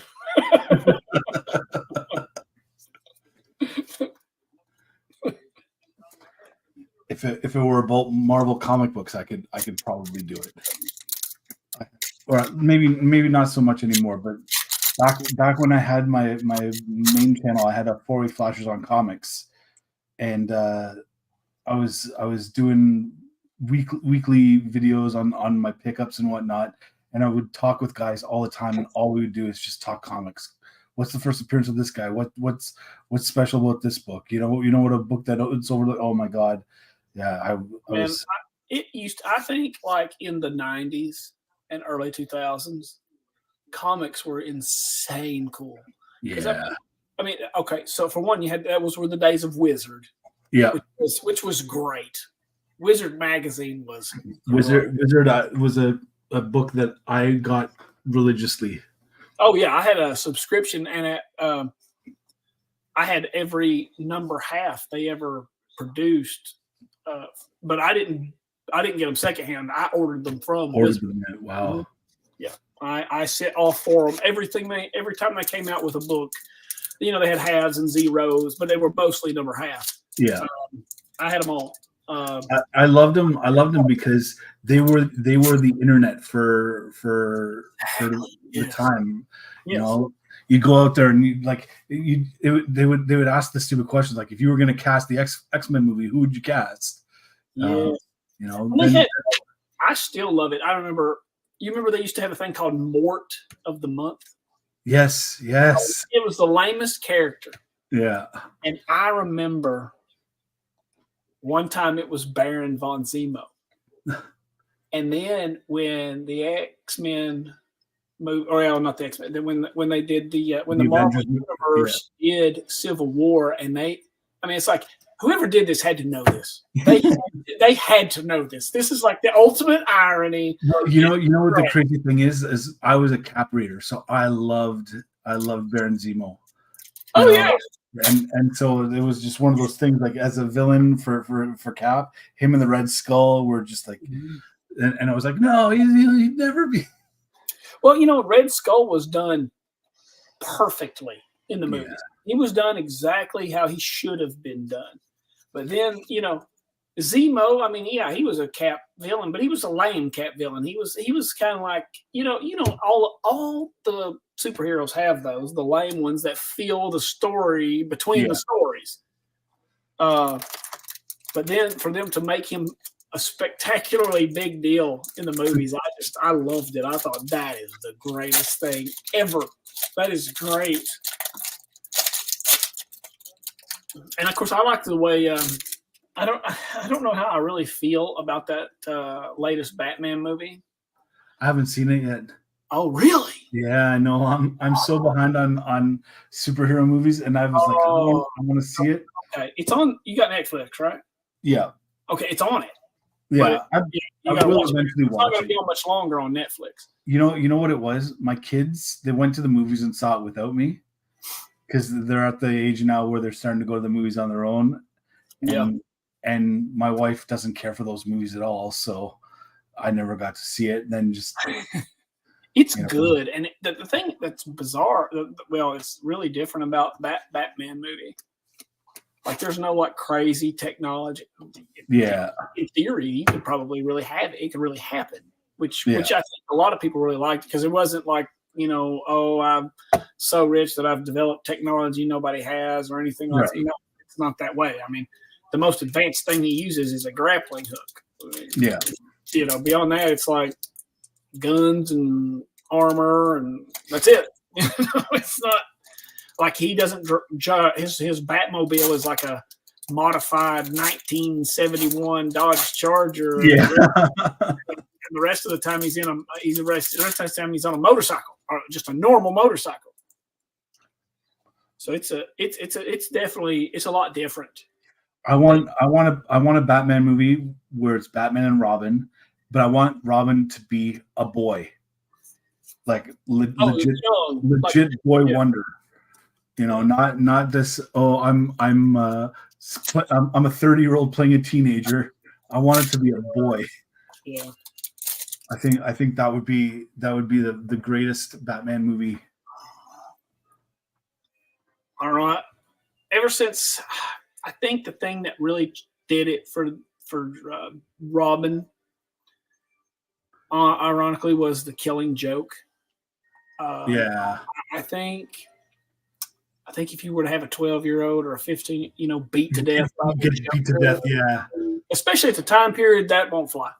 You probably, so I think that if you look, it seems like after that, he was a young adult, always. Well, no, Damien, his son. Yeah, right? He's a boy. I don't know. I think in one he's also way, not Robin. Damien's not Robin. He's not Robin. In one way, I agree with you. I think it'd be hard to get away with a Killing Joke, but man, if they're not Killing Joke, Death in the Family. Oh yeah, that's what I was going to say. Yeah, I know that's what you meant. But if they did it and they pulled it off, oh my God, that would be. Yeah, that's true. They should do the Killing Joke, by the way. Well, of course, that's kind of Killing Joke, yeah. Yeah, that's kind of twisted too. I've always I really got into Lego when my kids were younger, and I wanted to make a Lego stop motion Killing Joke. Oh, yeah. I have. Speaking of Legos, my Lego collection is the only way I can put it is substantial. Oh yeah. So I had a ping pong table, an old ping pong table, like the kind that doesn't fold up, like the kind that screws. Okay, yeah. So, the entire surface of it was covered with the monorail transport system track from the space Lego sets from both. Wow. There were two monorail transport systems. I had them both, and then I had all the extra track to make it, and I had all these space sets that filled the entire thing, and I had all the plates to completely make it, and it covered the entire table. That's awesome. And that was just the space. That didn't get into the pirates or the castle. Or it got. I remember my wife was like, "Yeah, it's time to stop." Yeah, my kids were into the Lego, but they love the superhero Lego. So we have like almost every Batman set that came out, including we have the Arkham Asylum. Oh yeah. So like I said, I came very close to learning how to do Lego stop motion, and I wanted to make like a frame for frame Lego the Killing Joke. Yeah. Yeah, I actually was looking the other day of the Killing Joke was on eBay for 9.8 CCG or CGC rather. Yeah, I was thinking about buying. I was like, could just more for nostalgia purposes than anything else. Just because, I mean that book was. I remember that book. It's not like it is now. Back when I was back in the 90s, that was very controversial. Yeah. I think I have 3 copies of it. I have a first print, a third print, and a 8th print. Yeah, they printed the crap out of it. It's one of the most popular Batman graphic novels made. I know it's one of the highest selling. Yeah. And who was it? It was what's his name now? I'm having a brain cramp on him. So, I'm not getting that part. Did Brett Breeding do that? No, it was the big British guy that did League of Extraordinary Gentlemen and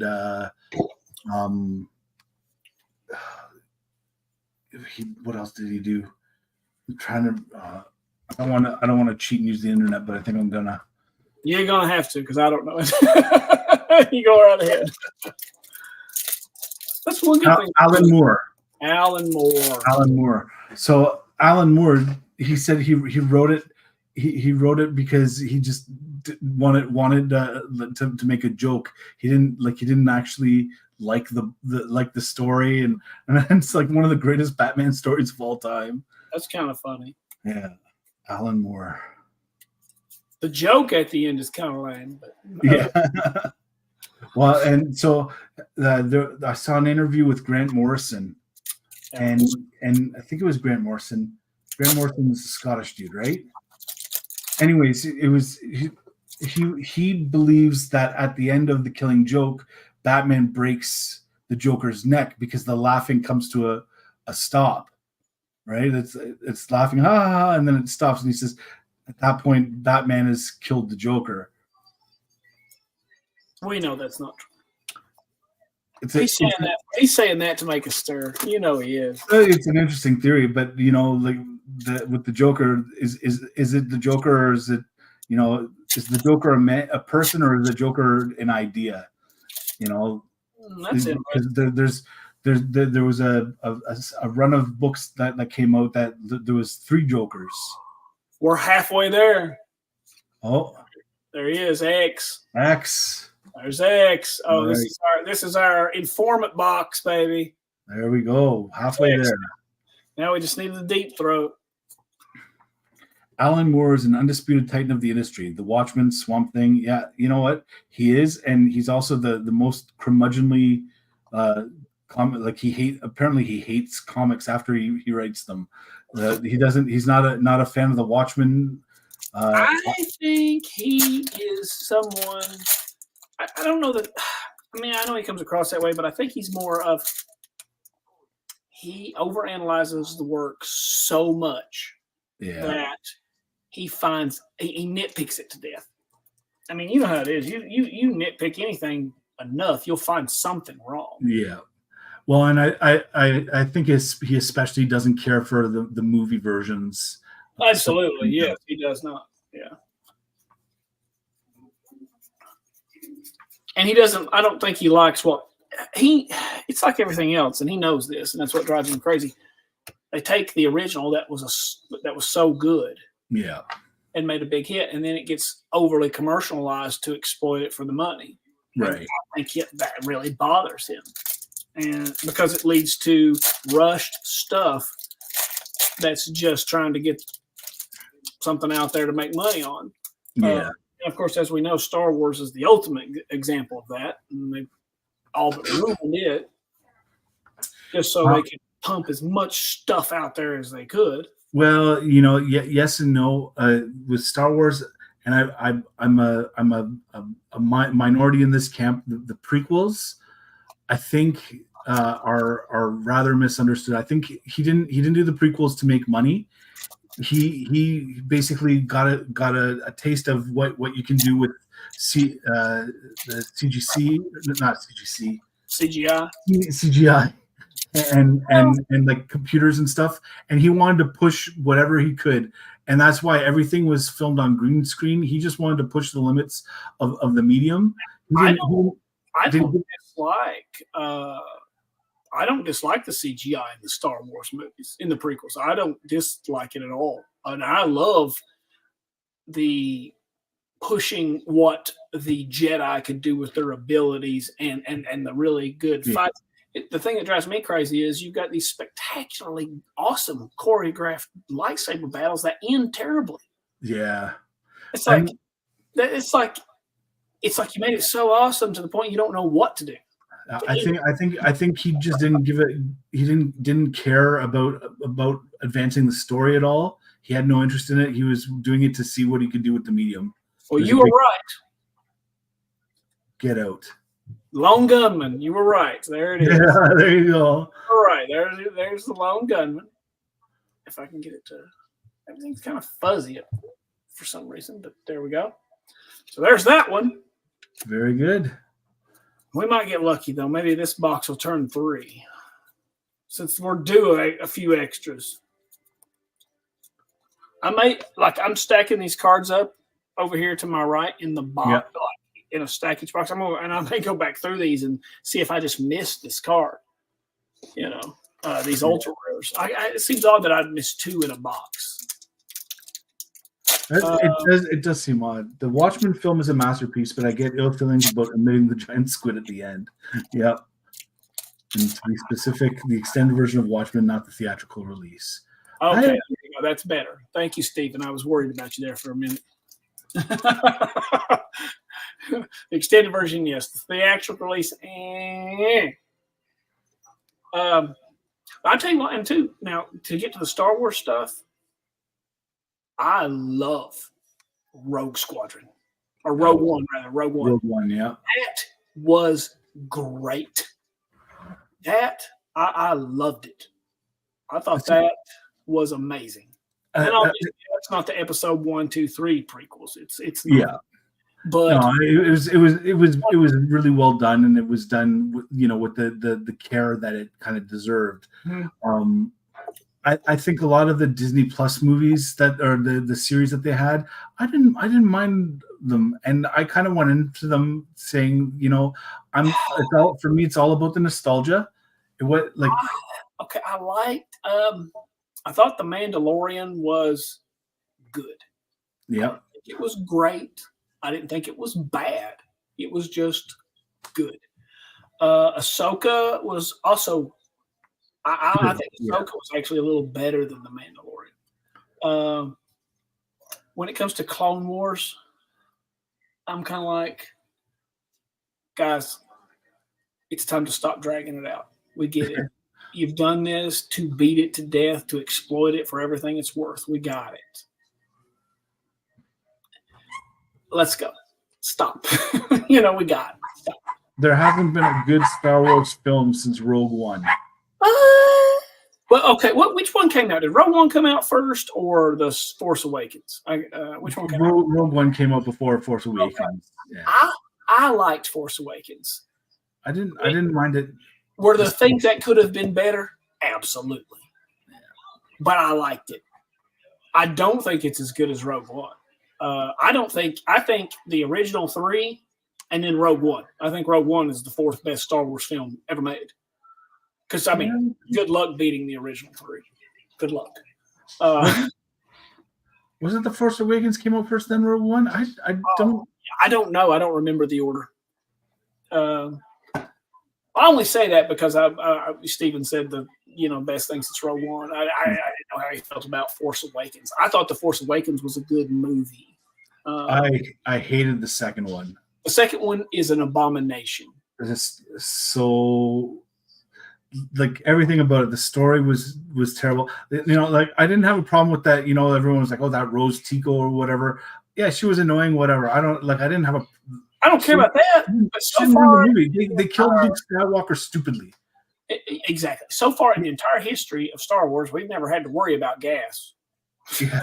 But suddenly it's the thing that's driving the plot. And then, okay, you have the most popular, the most well-known, the most loved sci-fi character in history. Yep. And he's lame, and he goes out lame. I was like, how can you do this? Do you have no concept of what this character is? Yeah. I mean, if he'd have just dropped in unexpectedly, just going crazy with a lightsaber and got mowed down, that wouldn't have been ideal, but at least everybody could have got behind that. Yeah. And you know what the problem too was is that after like Star Wars and whatnot, we didn't have anything except for like the comics and the books where he went on. Ignored completely. Yeah. And I wish they hadn't, because they're just now starting to incorporate things like what's his name, Grand Admiral Thrawn and stuff like that. I mean, Grand Admiral, he was a spectacular character. I don't know why he wasn't, a big deal from the very beginning in the post 3 world I enjoyed the Obi-Wan series. Yeah, Obi-Wan. Oh, dude. I mean, I love that. I love that line. You didn't kill Obi-Wan. Or you didn't kill Anakin Skywalker. I did. That was great. I liked Obi-Wan. I thought it was good. But it was also quick, concise, to the point. It said what it needed to. And it kind of cleared up this, why aren't they hunting each other thing? Yeah. All this time. It actually solved the problem. And I liked the little girl that they cast as Leia. I thought that was well done too. Yeah. I liked. I'd actually forgotten all about that, but I did. I liked the Obi-Wan. As a fan of Rogue One, how do you feel about Andor? I don't even know. I haven't watched it all. Actually. Yeah, you know what? It's just I couldn't get into it. It's slow. Yeah, and a lot of people are like, oh, well, it's the perfect like spy Star Wars movie, But I think of it, and I'm like, I don't care about that. I don't think it hurt Rogue One at all. No. It's just I mean, okay, you get a little backstory about how he got to where he got. Yeah, but it's cool. I think Andor is going to be they're going to do one more season of it, and it's going to lead up to. Right to Rogue One where it starts. Yeah, I mean, I don't. What I've watched, and I have not watched it all. I've been okay. Steven says it's a slow burn, but it's a satisfying venture. You know what? Maybe I'll give it another shot. I watched the first episode, and I was just like, I cannot get into this. Oh yeah, and I watched the whole first season. Is it gone beyond season 1? No, season 1. Season 2. I may have seen it all. Then season 2. Okay, I may have. I'll put it this way. I don't know enough to remember if I finished season 1. So what does that say? That says something. That says, well, I mean, I may have watched it, but it wasn't so spectacular that I remember. I wasn't the hugest fan of Book of Boba Fett. It was okay when the Mandalorian came in.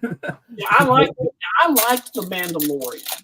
Yeah. But the Book of Boba Fett. Look, I'm like, guys, stop trying to turn Boba Fett into a good guy. And I swear, just the guy was supposed to die. Yeah, I think the whole thing is for me is I always thought Boba Fett survived. I always even when I was a kid and I saw Return of the Jedi, I was like I always wanted to see like a shot of the Sarlacc and then just a hand coming out of the Sarlacc. I liked Boba Fett. I didn't think he was Oh, bad. why did you like Boba Fett? You know what? I just thought he was cool. I didn't think The answer is because he had really cool armor. really cool armor. That's what it Cool. was. And That's it. That's all it was. That's when you're a kid. Because really, he did nothing. He pushed Solo, or he instructed people on how to push a frozen Solo around. Yeah, that's really all he did, and then he gets knocked into the Sarlacc pit accidentally. But he looked awesome. He looked awesome, and as a kid, like I remember when this is how far back I go. I remember when you could order him specially from the Kenner dolls, mm-hmm. and he came in for the Christmas special, and I remember as a kid watching that Christmas special and going, even then he looks cool. Just something about how they did it, and the fact that he was a bounty hunter. I always had the thing that he's not bad, he's not good, he's just doing a job. Yeah. Well, I was stupid as a child. I didn't know what a bounty hunter was. I just knew he was the bad guy going after the good guys I liked. Yeah. Of course, I was born in 1980, so. I was very young when the original Star Wars came out. So by the time I could watch them, they had been out for a while. By the time I could grasp what was going on, they had been out for 10 plus years. I was born in 75, so I saw. I'm told that I saw the theatrical release of. I don't remember it. The one thing I do remember is being obsessed with Star Wars from a very early age. Yes, me too. There's pictures of me. This would be the late 70s of my birthday and Christmas, getting all kinds of Star Wars stuff. And I remember my grandmother, whenever I'd go to visit her, she'd always have a Star Wars figure for me because she worked at the department store. And so if she knew that I was coming over, she'd go to the toy section and get me a Star Wars figure, and that would be it, right? That's awesome. I had a lot of Star Wars toys as a child. I grew up.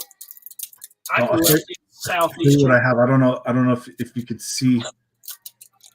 Is that's a Millennium Falcon? That's a Millennium Falcon, yeah. See that?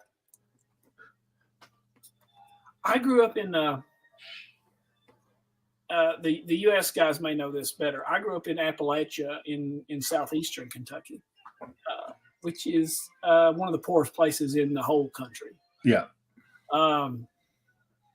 So, we were middle class. My dad worked for the railroad. So we weren't like poor. Right. There wasn't a whole lot of extra. But right? Yeah. So we had, I had some Star Wars toys, and I had some Legos, and that was about it. Yeah. And even that was, it was birthday, Christmas only stuff. Right. There was no, we're going to the store, we're just going to buy some stuff. That never happened. No, that never happened with me. Like I said, my grandmother was the one. She spoiled me. Now that you say that, I think I had an original Millennium Falcon toy, and that was my grandparents bought me that. It wasn't from my parents. I never had any of the big vehicles growing up. I had figures coming out the wazoo, but never had any of the big. Like I think the biggest vehicle I had, Walker. Yeah, never had that. Yes, those were awesome. I had the land speeder, and I think that might have been the biggest vehicle that I had. I think the only vehicle I had was the Millennium Falcon, and that's just because my grandparents bought it. Right. And I just came into your stream is frozen on the. Uh-oh. What happened there? I don't know. Oh, I do know why. I think my battery's getting low. Let's see. Okay. All right. Put her in low power mode. We only got 2 boxes left, so maybe we can get through them before it dies. Perfect. If that don't happen, we can always yeah. Still find a wire and plug it up. Yeah. We can keep talking. It's in low power mode, so it's all broke up. Yeah. It's gonna be shifty and stuff. Well, It won't matter until we come to a good card anyway. Yeah, and then we can show it on the main screen. Yeah. Too far along to worry about it too much. Steven says he hasn't seen Ahsoka or Obi-Wan yet. Go watch Obi-Wan. Obi-Wan will appeal to your sense of nostalgia, and it's just for me it was a fun story. Yeah, Obi-Wan is good. It's worth the watch, and it doesn't take long to watch it. It's not 1,000 episodes. It's to it. It gets to the point pretty quick. Yeah. Ahsoka, if you watch the Clone Wars, the cartoon, then you'll probably enjoy it. Yes, you definitely need to see the Clone Wars up until she and Anakin kind of split. Yeah, and for me, I never watched the Clone Wars. Like I've seen episodes and whatnot of it, but I've never watched the whole thing all the way through. And it didn't resonate with me. So you watch the episode that has General Pong Krell when he becomes a traitor. No, I haven't seen that one. You must watch it. He has 2 double-bladed lightsabers and 4 arms, and he goes crazy. It is one of the coolest lightsaber things ever in Star Wars. General Pong Krell, lightsaber battle or traitor or what, search that on YouTube. Just watch the scene. It's insane. I'll check it out. It is one of the coolest things I've ever watched, Star Wars related. It's right up there. In Rogue One when Vader comes out, yeah, breaks out the lightsaber. That scene. This is up there, and it lasts longer. The prequels don't exactly appeal to my nostalgia, which is why I've avoided Obi-Wan. Give Obi-Wan a chance. Yeah, I'm gonna put Obi-Wan more up there with like Rogue One. Yeah, it's definitely pretty good. Yeah, Ewan McGregor was probably the best thing to come out of the prequels. That's debatable. What was better of the prequels?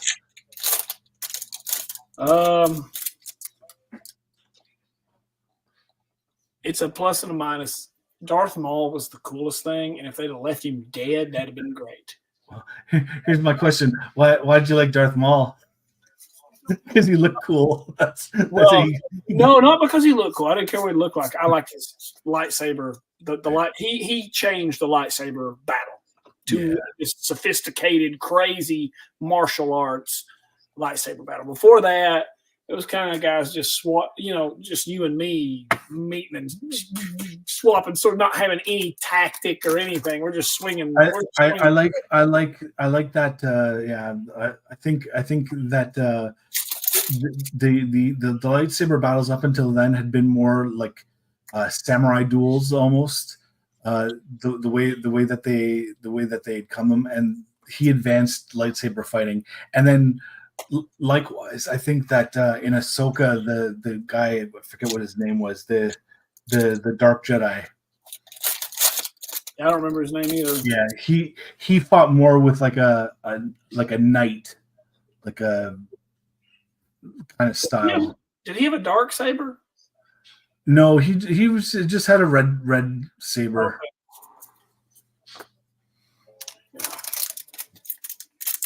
I liked it. I liked it. I know the guy that played Darth Maul. Yeah, Ray Park. Yeah, he actually choreographed those fights. Yeah, he's like a straight up martial artist. Mm-hmm. Yeah, he was. It really was. It was really a whole new level, and that's why Maul, as far as what he looked like, I don't care if you got weird little horns on your head and you got some cool face paint. I was in the military. I used to paint my face black and green. I don't care about your face paint. I used to paint tiger stripes across mine, in green and black, and it was like that looked cool too. But I don't go around doing it anymore. but yeah, it was. It was definitely bringing that whole lightsaber combat to the new level. Mhm. Which was also the hated thing. That the way he gets beat at the end is so lame. I mean, it's like you think, Yes and no. you're just going to watch him. It's like I can't swat you like a fly as you come up out of that hole. Especially since he had the higher ground. Exactly. Which is ironic, right? I mean, it's like I get it. I know at the end of the day they had to bring that combat to an end at some point, but that was not a good way to do it. Yeah, I'd have come up with something else. I mean, some random dude shoots the base and blows some of the wall out, which knocks him down, and then Obi-Wan can gets the end to get him or something. That's so much better because then it explains how somebody that might not be as good as you at lightsaber fighting can still beat you. Because there's no doubt that Well, I think it had to do more with the Obi-Wan's patience. Yeah, I mean, obviously there's the Force ways to explain it. There is.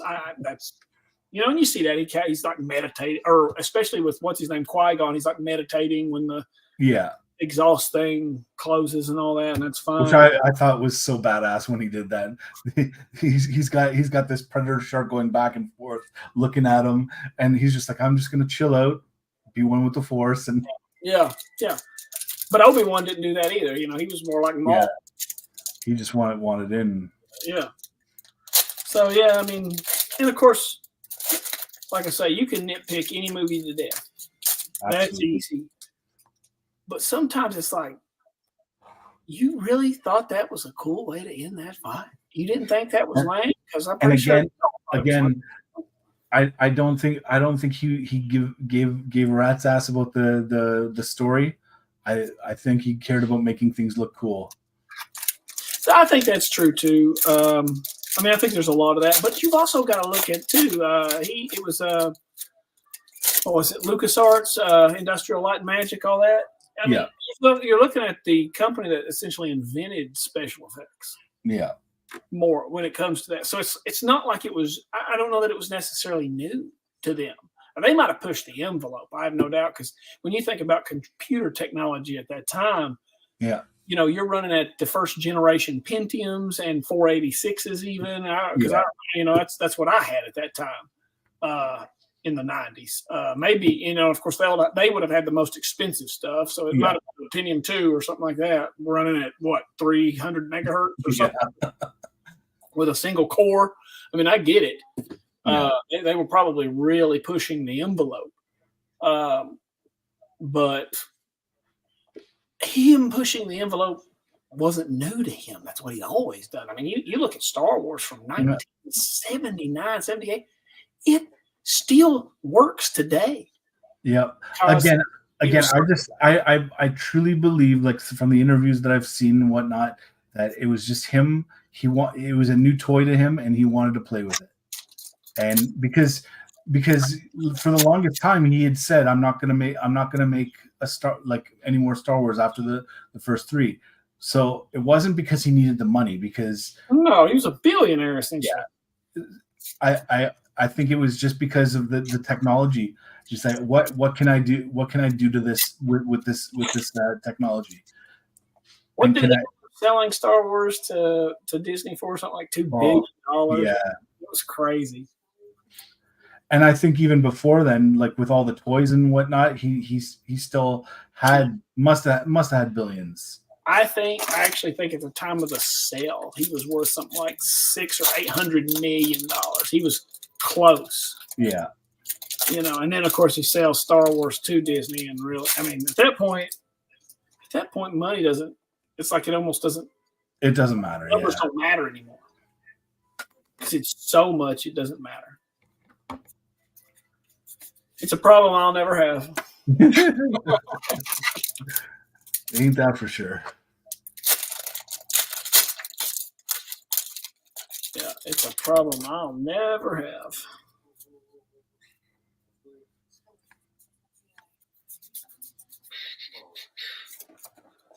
All right. So let's see. We got 1, 2, 2, 3, 4, 5. We got 5 of the ultra rares.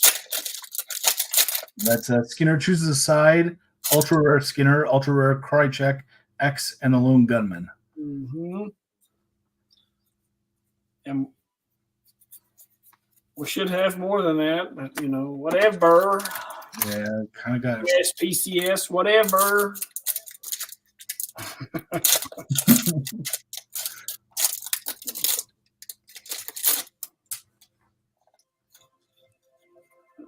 Uh-oh.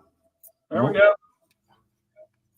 Ultra rare Dana Scully. Ooh. Excellent. And there she is in the TV behind me. Yep. Imagine it was the same scene. How that can't be, though, because I think I'm in season 5 in the background.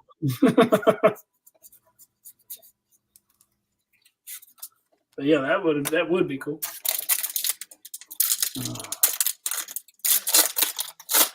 Well, it's good that it's nice that so far there's been no duplication. So that's all the agents except Mulder. He's the only ultra rare agent left. So we still haven't seen X, and we still haven't seen Dana Scully abducted. And then what else? We haven't seen. We haven't seen Deep Throat. We haven't seen Mulder. We haven't seen Dana Scully abducted. And counterintelligence measures. Counterintelligence measures. You know what? Counterintelligence measures look so plain. I wonder if that's in those other stacks. I wonder too. Yeah. It's easy to pass right by it. I wonder if I maybe just got it twice or something. I may. You'll have to go back through them. I'll back through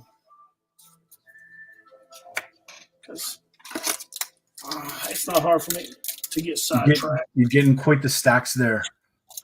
Yeah, it's I'll pull it all over here when we get it done. It's a lot. Well, let's see. There's 15 cards in a booster pack, and there's 36. That's 360, and then half of 360, 150, 130, or 30, 150, 180. It's 480 cards in a box times 6. So that's how many. It's a lot. Yep. Yes. Do you want to open some, honey? Yes. Okay. Okay. Come here. Can you open this one? Yes. Yeah, come open it. Can you tear this open, or do you need me to do it? Here. You want to look at the cards? No. That's the important part. Yeah, because we see what the cards are. Yeah.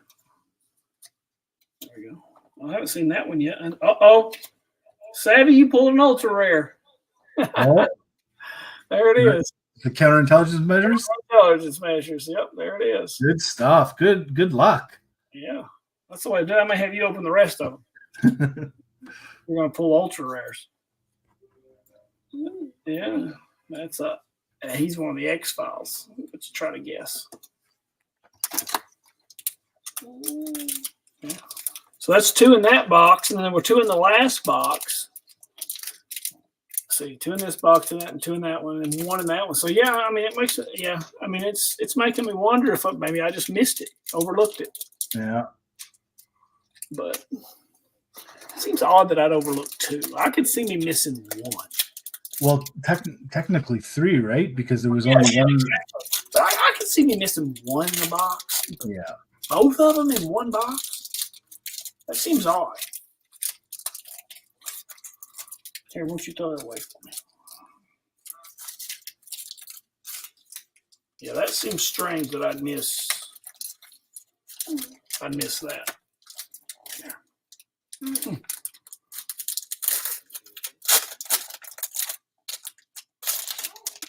There's Dr. Blockhead. Him, that's Dr. Blockhead. He is weird. Yeah, you just set him up there, sweetie. That's fine. Just set him up there and get to be on the internet.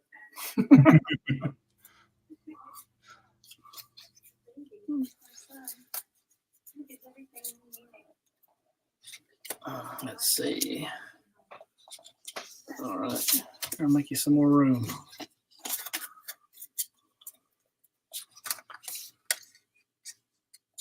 Yeah, that one definitely was more normal. It was 2 ultra rares kind of in the middle of the box. That's the norm I'm used to seeing.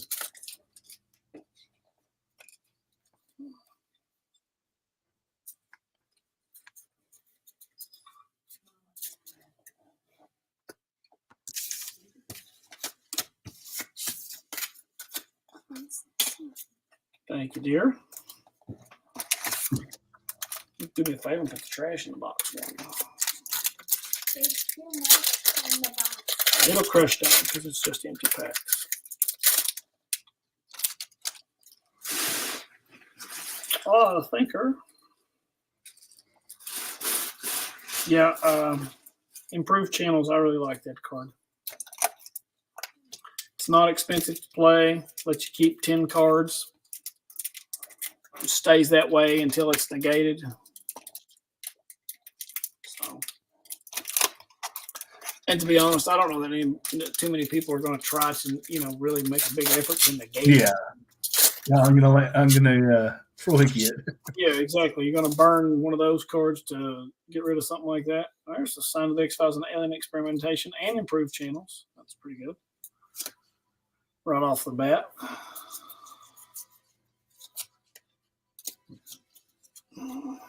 Yep. That's a good bluff. Radioactive area. And there's Nasty Surprise. That's a good one. Yeah. The Conundrum's a good one. Yeah.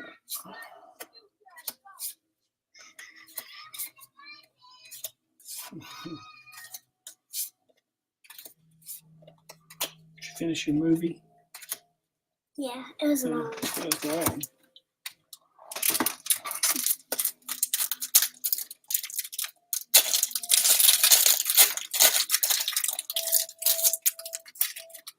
Friend in the FBI, staple. That's a good Plague of Locust. That's a good card. You got to make that an occult investigation 4+ skill check. And if you don't, negate all witnesses that are modifying the team's skill check. So that's a good way to wipe out. Yeah, a couple of the Kevin Morris Mafia potentially. No, it won't hurt them because they don't do skill checks. But anybody else, it's like if you got somebody that needs it, they've got skill checks to.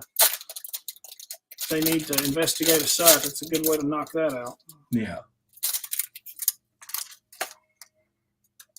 There's Fro Hickey.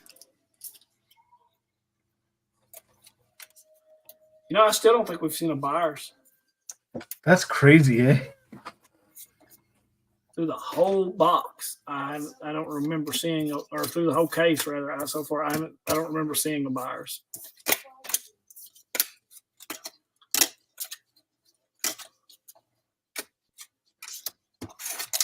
That is kind of wild. So if anybody had bet on the buyer stuff, I'm almost certain they would have lost. We usually bet on a pretty high number of those. I'm always on the low end. I always feel like he's more of a booster, or not booster, starter deck occurrence. So far, and good evidence of that. Well, there's unexplainable time loss. That's a good one. Good job, Lenny.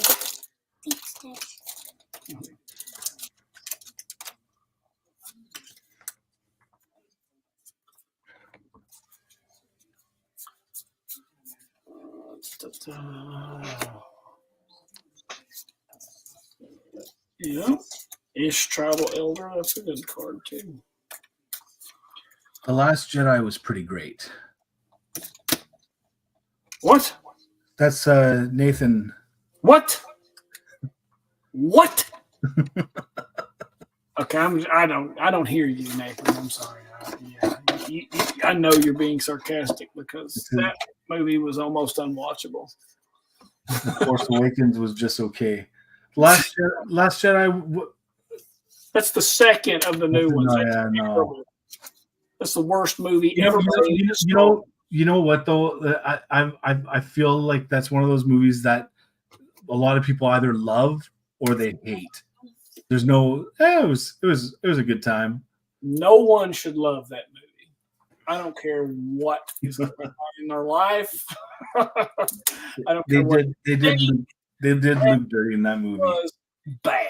There's nothing else. Like even like when they do the thing where she goes down and she's in that pit and she's like in the mirror thing. Even the guy that made the movie, the guy that directed it, said he just liked the effect. It didn't really mean anything.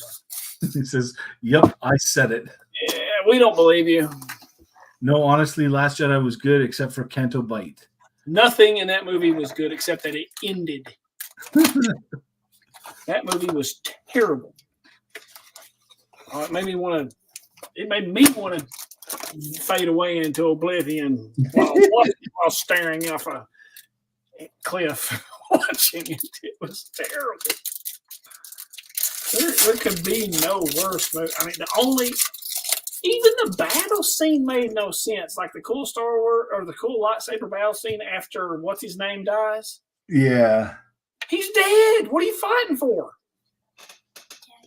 I mean, it's stupid. At that point, it's like, okay.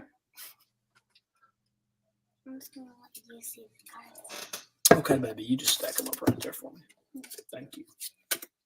Yeah, that was, I don't know. There was nothing redeemable about that movie. It should be erased and done again. That's how bad. It's that bad. Okay, let me do this so I can finish. Thank you, honey. It says, I did say that if they brought back the Emperor in IX, all would be forgiven in the sequel trilogy. Then they brought him back, and Rise of the Skywalker still sucked. I don't think Rise of Skywalker was great by any means. I do not think that's the case. But The Last Jedi was just an abomination. Yeah. It was awful. I'm gonna rewatch it. I haven't seen it since I saw it in the movie theater, and I'm gonna rewatch it and see if it's as bad as I remember it being. I have watched it, and I'm probably not exaggerating. I've probably watched it 20 times. Just trying to. I may have watched it more than all the others. Just trying to figure out, how is this way? Why is this? Why? Am I missing something? Is my mind so, analytical in the way that I am, kind of way that I'm just not grasping what's really here? No, that's not it. It sucks. That's the answer. It is. I don't know. It just felt like he didn't even like Star Wars, the director. Yeah, or he had no concept of it. Like he didn't. It's like, oh, here, direct this movie, and I don't know what Star Wars is. It says, well, Jonathan, we have vastly different takes on the sequels. Oh well. No, I'm deeply analytical too, and I think we completely disagree. Oh, we definitely do.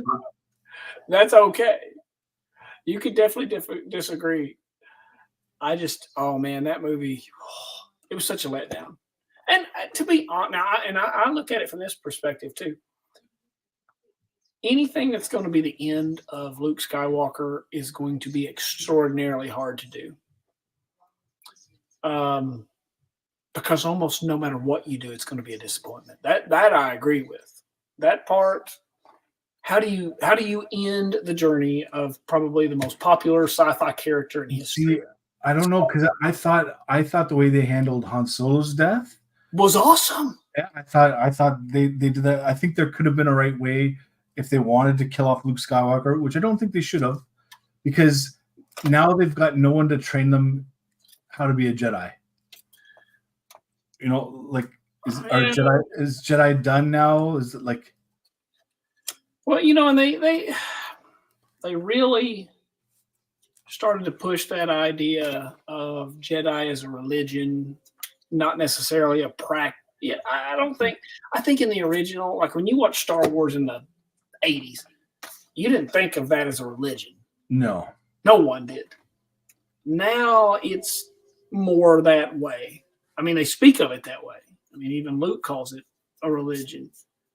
So I think the way it's thought about is a lot different than it was in the past, or at least they've tried to make it that way. Says Jonathan detests The Last Jedi the way I detest every X-File episode titled My Struggle.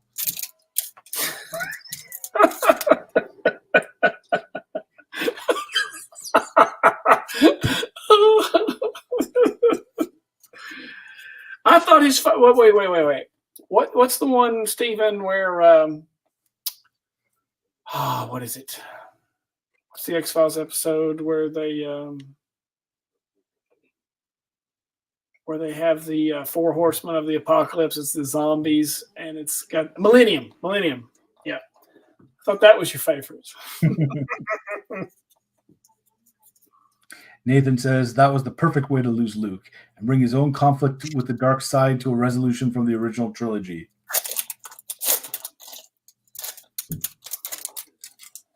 I don't think he had much conflict with the dark side. I'll be right back, John. Sure.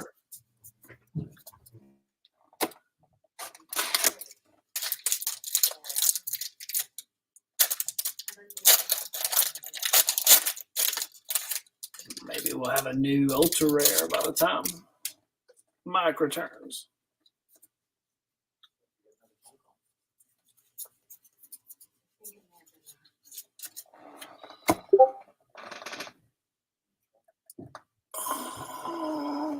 Maybe I missed an ultra rare. I gotta look again.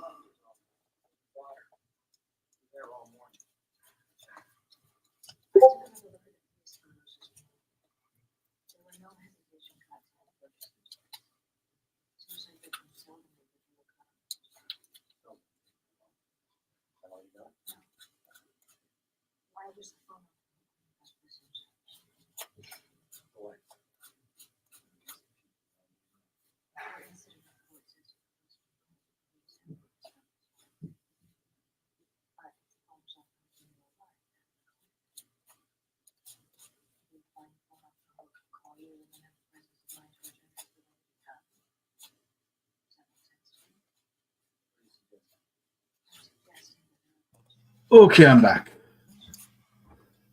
Yeah, it took a minute just to look through some of my first box cards to see if maybe I missed an ultra rare.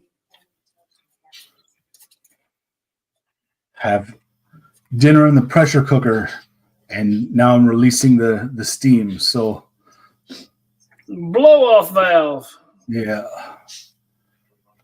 some people tell you to just let it release naturally. That could take up to a whole another half hour, and I don't know that I have that kind of time. So your top-down camera's fully gone now, eh? What is it? The top-down camera's fully gone. It looks like. I guess the battery went down. All right, That's okay, though. You couldn't really see what I was doing anyway. And every time I find one, I show it to, this camera anyway. So, we're on the last box. We're in the home stretch. So right. Paul says, I still wish they did the Timothy Zahn books trilogy as the movie sequels for Star Wars. Absolutely. I agree. I think that would have been far better. Either that or there was a Dark Horse Comics, and they did, it was called the Last Empire. That would have been good too. But then you would have had to have done that like pretty much right after. There you go. Yeah, that's something cool too. Hold on. Timothy Zahn, baby. Those were good books.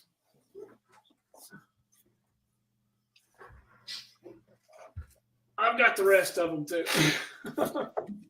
Let's see here. Yeah, those were good books. I liked them. I've got all of those. Oh, cool. Yeah, Here's the Empire. I love it.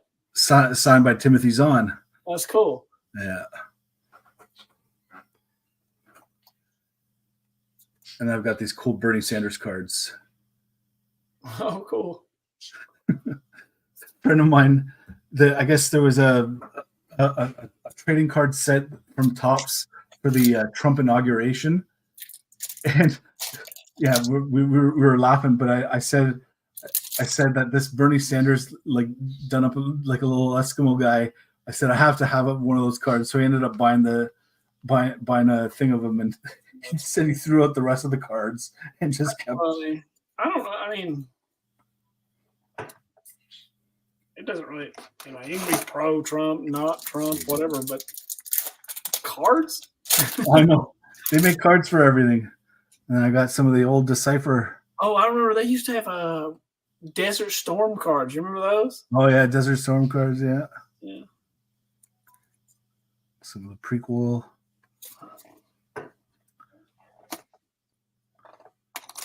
Let me just skip. Oh, yeah, there he is. Bernie Sanders.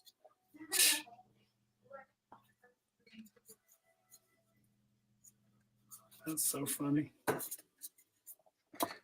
Made me laugh when I saw it. I was just like, have to have it. I'm actually gonna send one to him through the mail and see if I can get him to sign it and send it back. The Decipher Star Wars card game was sick, and you know what? I used to play it a ton back in the 90s. Me and my cousin, we would get together pretty much like every weekend and just play it a lot. Now I've pretty much sold off most of my cards because the prices on them are just insane. Yeah. So I never played it because where I grew up, nobody else had anything. Nobody else did anything. I was the only nerd there, I guess. But like, I had a lot of the cards, the original cards, but that one's back. This one is not upside down. It is flipped around like this. Really? Oh, that's different. The other ones were upside down. Let's see what this one is. Is it a deep throat? What is it? That's weird. It's an ancestral spirits. It's not even an ultra rare. That's bizarre. Why would that be? No idea. That is crazy strange. Never seen that before. Huh. That's new. There's always something weird going on with these cards. You never know how it's going to go.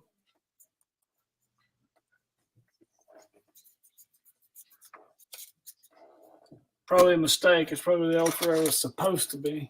Oh my god, my dinner smells so good because it's spraying out the steam. You can smell it all through the house right now. Hey, what are you eating? What are you going corned to eat? beef. Okay, I don't know what I'm going to cook for dinner. St. Patrick's Day, we're having corned beef, cabbage, and potatoes. And then I'm going out with the boys a little bit later and having a green beer or two. Yeah, I don't get to do any of that. I have to go to bed. Yeah, it's a work day tomorrow for me too, but yeah, I got to do a defibrillator in the morning, so I figure I better go to sleep. Yeah. I'm eating the exact same thing, Mike. There you go, me and Steven. Corned beef and cabbage.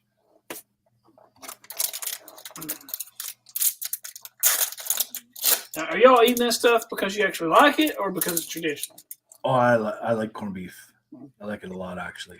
Because I know a lot of people do it, on these dates because it's traditional and stuff. Yeah. My mother-in-law is big on that.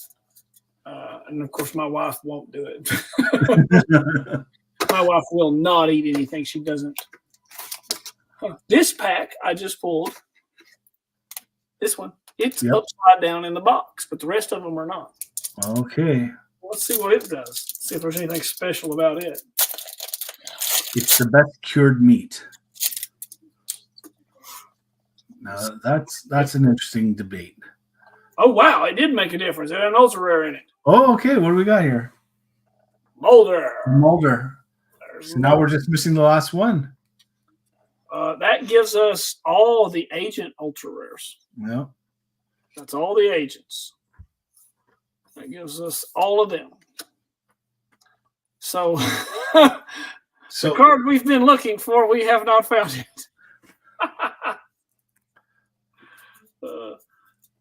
The deep throat we've been looking for as yet has eluded us. Yeah. So you know what's coming up next, right? It's Dana Scully abducted. Yep. There's 2 left, and which I've got. Like I said, I'm going to dig back through some of these, through those first 2 boxes. Those cards. Imagine you skip past the deep throat. Well, that would be something I would do. That sounds like something I'd do. Oh, there's another upside down pack. Let's see if that one's also. That's going to be cool if those are both the ultra rares.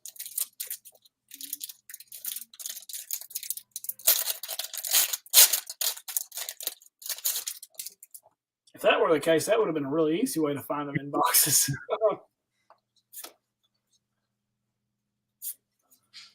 That's it. There we go. It's another ultra rare Dana Scully, though. Oh. It's not the deep throat. That's your first double. That's my first double. But that's weird. Both of those in that box, both of the ultra rare packs were upside down. Yeah, you can tell that these guys, whatever shift this was, they just didn't give a care. Yeah, they're like, just put them in there that way, man, so that we don't have to mess around with it. Did you put ultra rares in that first box? I don't know. Probably did. I don't know if I did. Well, do you know if? Nah, I probably did. Just ship it, man. It'll be fine. Now that you've interrupted me, did I put 1 or 2 ultra rares in this box? I'll just leave it. I don't know. Or it'll be all right. They'll sell it either way. Don't worry about it. That's right. We'll sell it to some dumb guy who can't find them anyway. He'll probably open it in 30 years, and he can't find them anyway.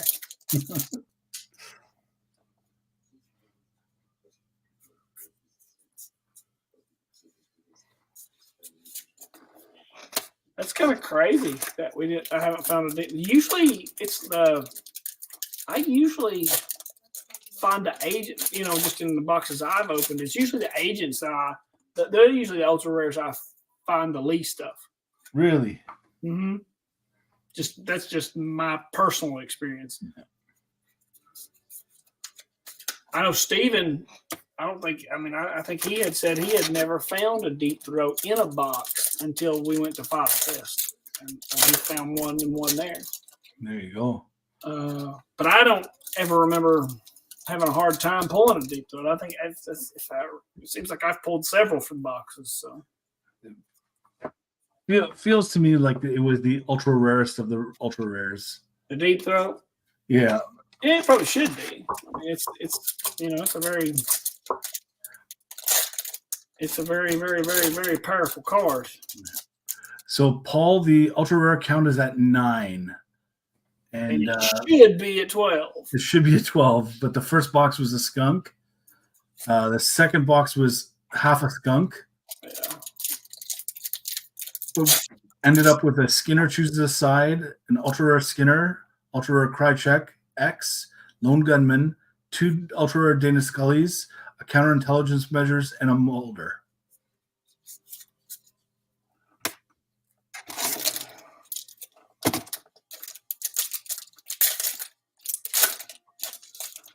And we'll see if there's anything else to show up in the final parts of this box.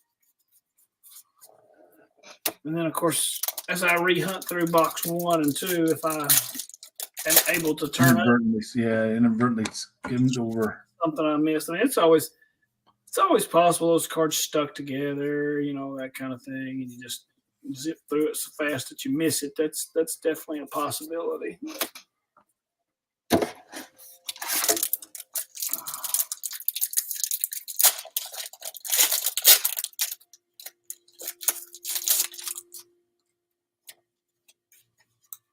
It would be cool if 3 showed up in this one or more. Any more upside down packs? No.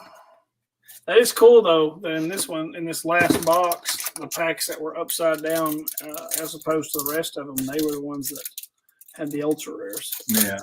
Man, if they'd have done that through the whole thing, that would have made that really easy to cherry pick. Super easy, yeah.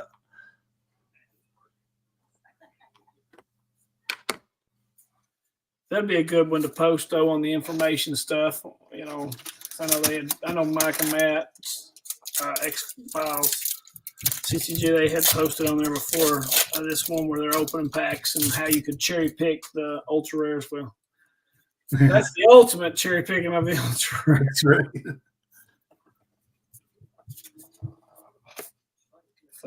You just go through looking for the packs that are upside down.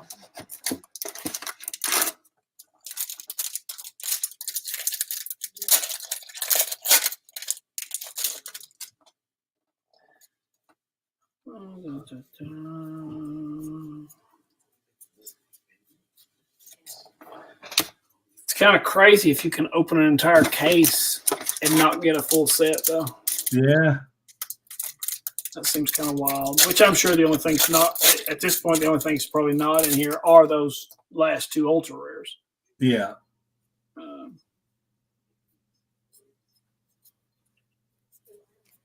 Let's see. So that's done. All right. That's all the boxes. Well, there you go. Yeah. Six boxes of X-Files CCG Premiere booster packs. Only took us 2 hours and 49 minutes with a 5-minute break in between there. Kind of zipped. It kind of hit it pretty quick. Normally I think we would probably do a little more commentary. Yeah. As we went, but that's a lot of stuff to unpack. Absolutely. Yeah, you kind of want to get through it and to it, or otherwise you'll be all night. But yeah, I'm definitely going to look through these first couple, see what I can find, see if maybe possibly something was missed. And you didn't come across any buyers either, did you? I don't think I saw buyers. I have not, and I'll look on those. I have not seen, to my knowledge, a single buyers through this entire case. Which The seems truth is out there, folks. The truth is out there. That seems just bizarrely unusual to me. And of course, there's the only agents that are in here are the ultra rare agents that have shown up. There were none of the other agents. Because how many agents are in the original Premiere? I mean, it's quite a few. It's more than 10. Yeah, that's fine. Which I don't know. It seems like those agents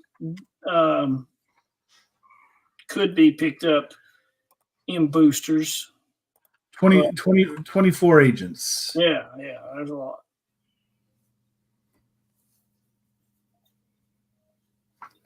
That seems like quite a few. Well, I think we should probably get ready to wrap this up here. I want to say thank you. This was a treat to behold. I don't think in the history of X-Files unboxing there's been ever a live unboxing of 6 boxes. So that's probably true. And I think there might have been a reason for that too, but it was a long haul for sure. 2 hours 51 minutes. Well, the good news is I've got 5 boxes of 10, 13, 61. There you go. Still to do. So there's more to come. More to come. Excellent. Well, thank you for being a part of this. Ladies and gentlemen, if you like what you saw, give us a thumbs up. If you didn't, thumbs down. Tell me why in the comments below. And be sure to stick around for the next time Do Not Pass Go comes into town. I know that sooner or later we've got a game with David Peace from Squim for the Battlestar Galactica. It's either going to be here or Studio Squim. Might be on both. Who knows? John, do you got anything coming up? I don't think I have anything coming up just other than the tournament. The tournament. Yeah, tournament's coming up. Yeah. I've got my pretty much deck all done here. I'm gonna keep going through it, and we'll refine it until it's time to submit the deck list. And yeah, it'll be a short one deep throat. But what are you gonna do? This was there's a lot of fun. Thank you, Jon, and we'll end the stream here. See you later. All right. See ya.